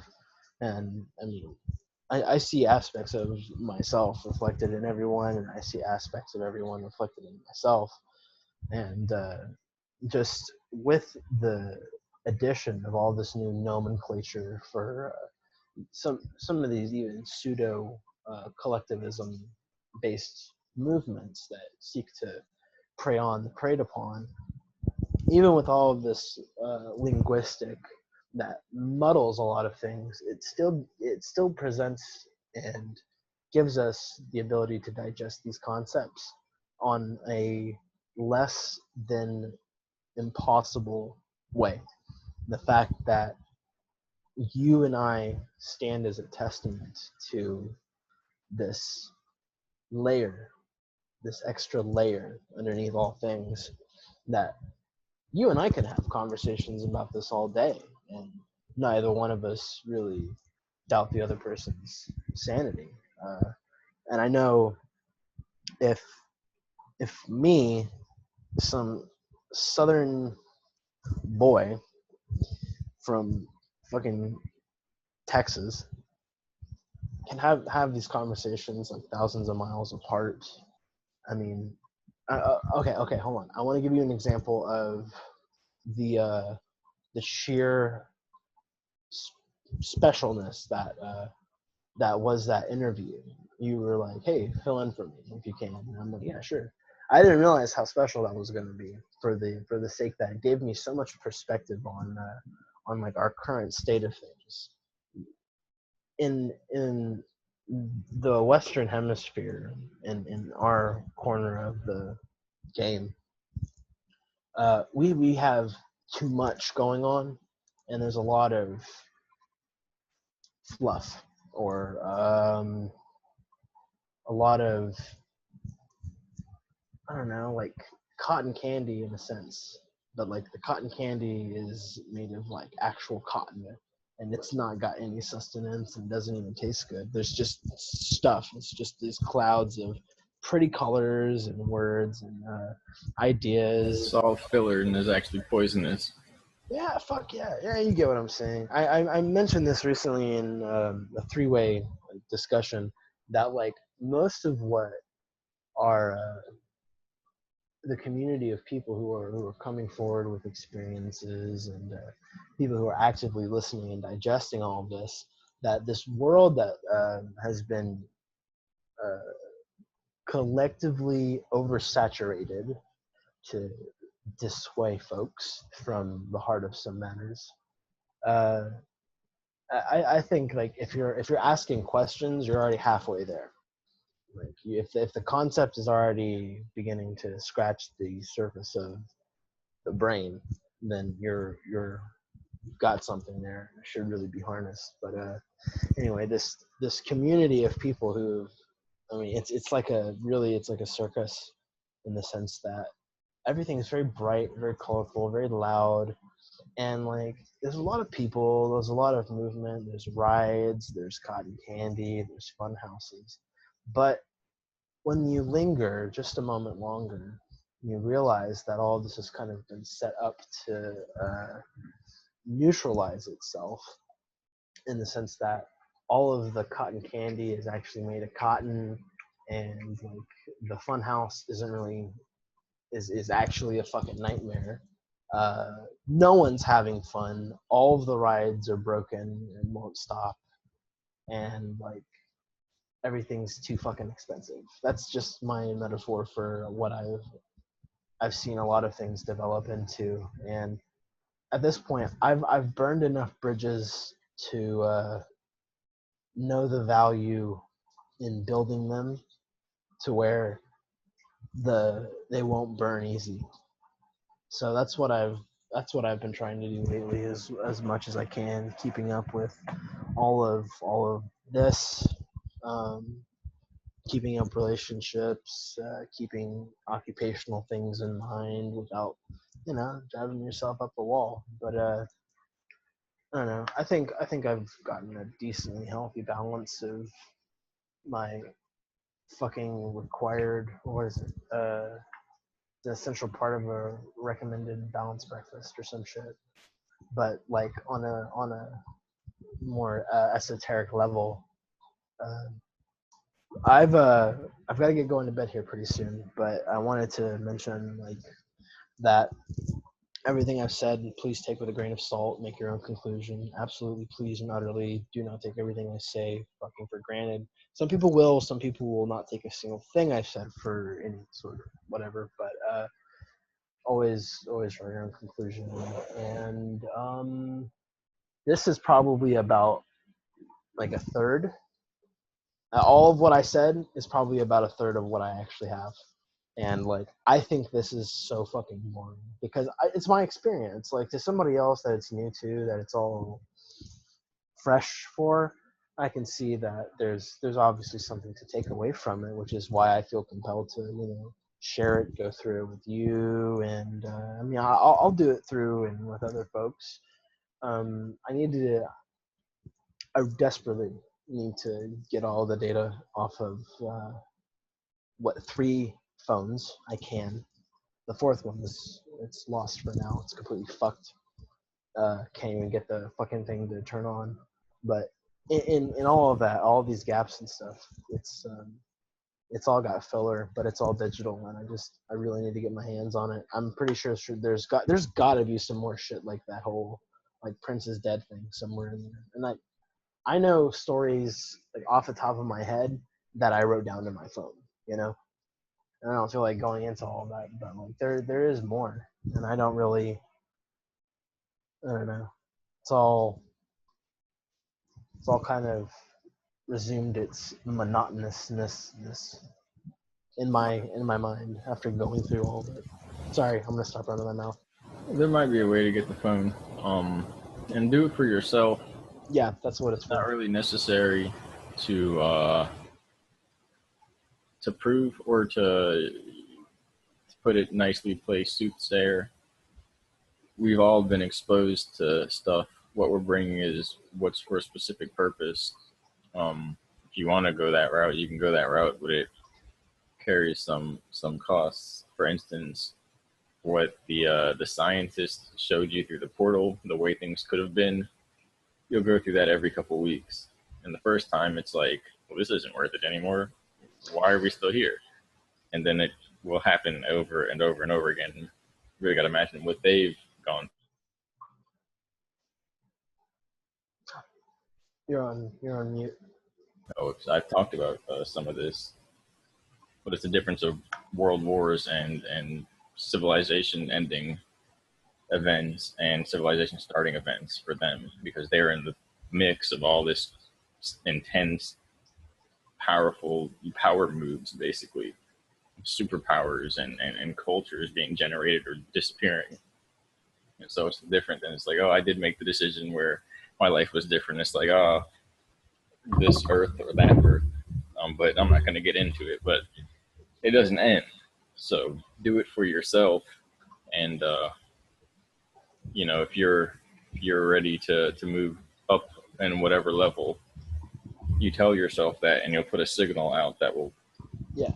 it'll see information, and when you find the information that is relative to something, it'll begin to unveil more memories, and that's kind of how it works. Eventually, there's the process of the awakening.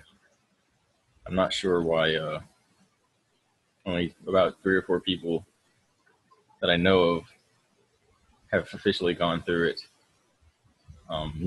Most of them. I'm not going to name them here.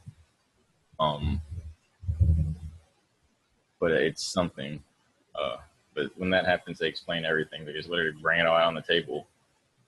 And it's both a game everyone's playing and a war for our souls. There's things I could explain about it, but it's off the wall. It's the ancient societies, the secret societies, what they knew. All their symbolism, all their magic, all their their process. It's both infiltration and this infestation of this parasite that's wanting to switch places and become the human, as well as them going, oh, that's coming because we used our technology and our magic to see what's coming. Well, we have to do this to plan for that, to prepare for that, so it can take us over. But then this backup saves us and then goes through. We come back and make it so. And our whole civilization is in one big of those. And so it's deep. But the awakening is the explanation of all of that. It's supposed to come to the public.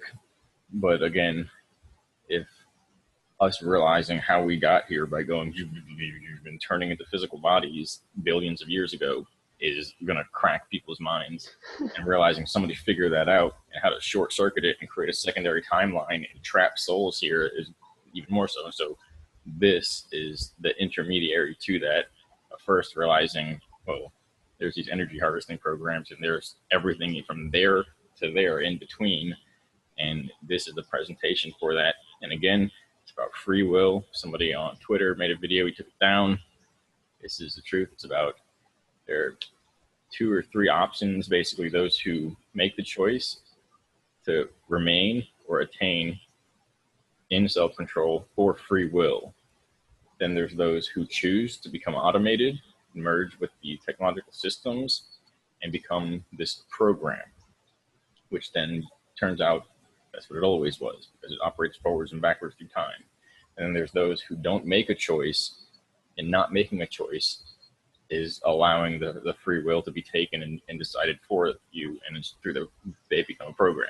So there's only 3 options, and the only 2 of the dichotomy, the difference is free will or not free will. And so with this video, it's whether people want to see, or it's really whether they want to know, because they'll see it, whether they're looking or not, or whether they know or not. It's whether they want to know. And down to that, it's whether they want to be able to keep acting in free will, or to have free will, or to whether they are in free will or experiencing free will, however it wants to be presented. And that's what it's about. Because if they can ask the questions, like you said, if they can see the information and think about it and question the possibility, there's free will there, whether a semblance or a, in it's all its glory. That's the aspect of free will. And even if they don't want to, this is again falling into the leeway where they may say they're in control, but the truth is, to be able to ask the question is to be free, to be liberated. And that's what this is about. And that's got to be respected all the way. Whether a person, whatever their decision is, it has to be respected. But it's about free will. And this is the opportunity to ask the questions of what has happened, what is happening, what is possible. And that's the gift of liberation, the gift of free will. For those who are, they have it, they've always had it, they want to attain it. I don't know how it really works. Maybe if you have it, you've only ever had it. And those that don't have it, never can have it and never will. I don't know, but that's what this is about. And so thank you. And yeah, it was long, and it's probably going to be confusing for some, but it got to where it needed to be. Yeah, So I it's can strange. with that. It's strange, but again, how did we get here? What are we? What is up? The basic question, what is up? It's like one of those weird microcosmic things. It's like, what's up? I don't know. I don't really think about it that often. That's what it is, man. Yeah. Anyway, let's call it here. Thank you, everyone, for yourselves. Pretty much. Thank you, Spencer. And, thank you, everyone.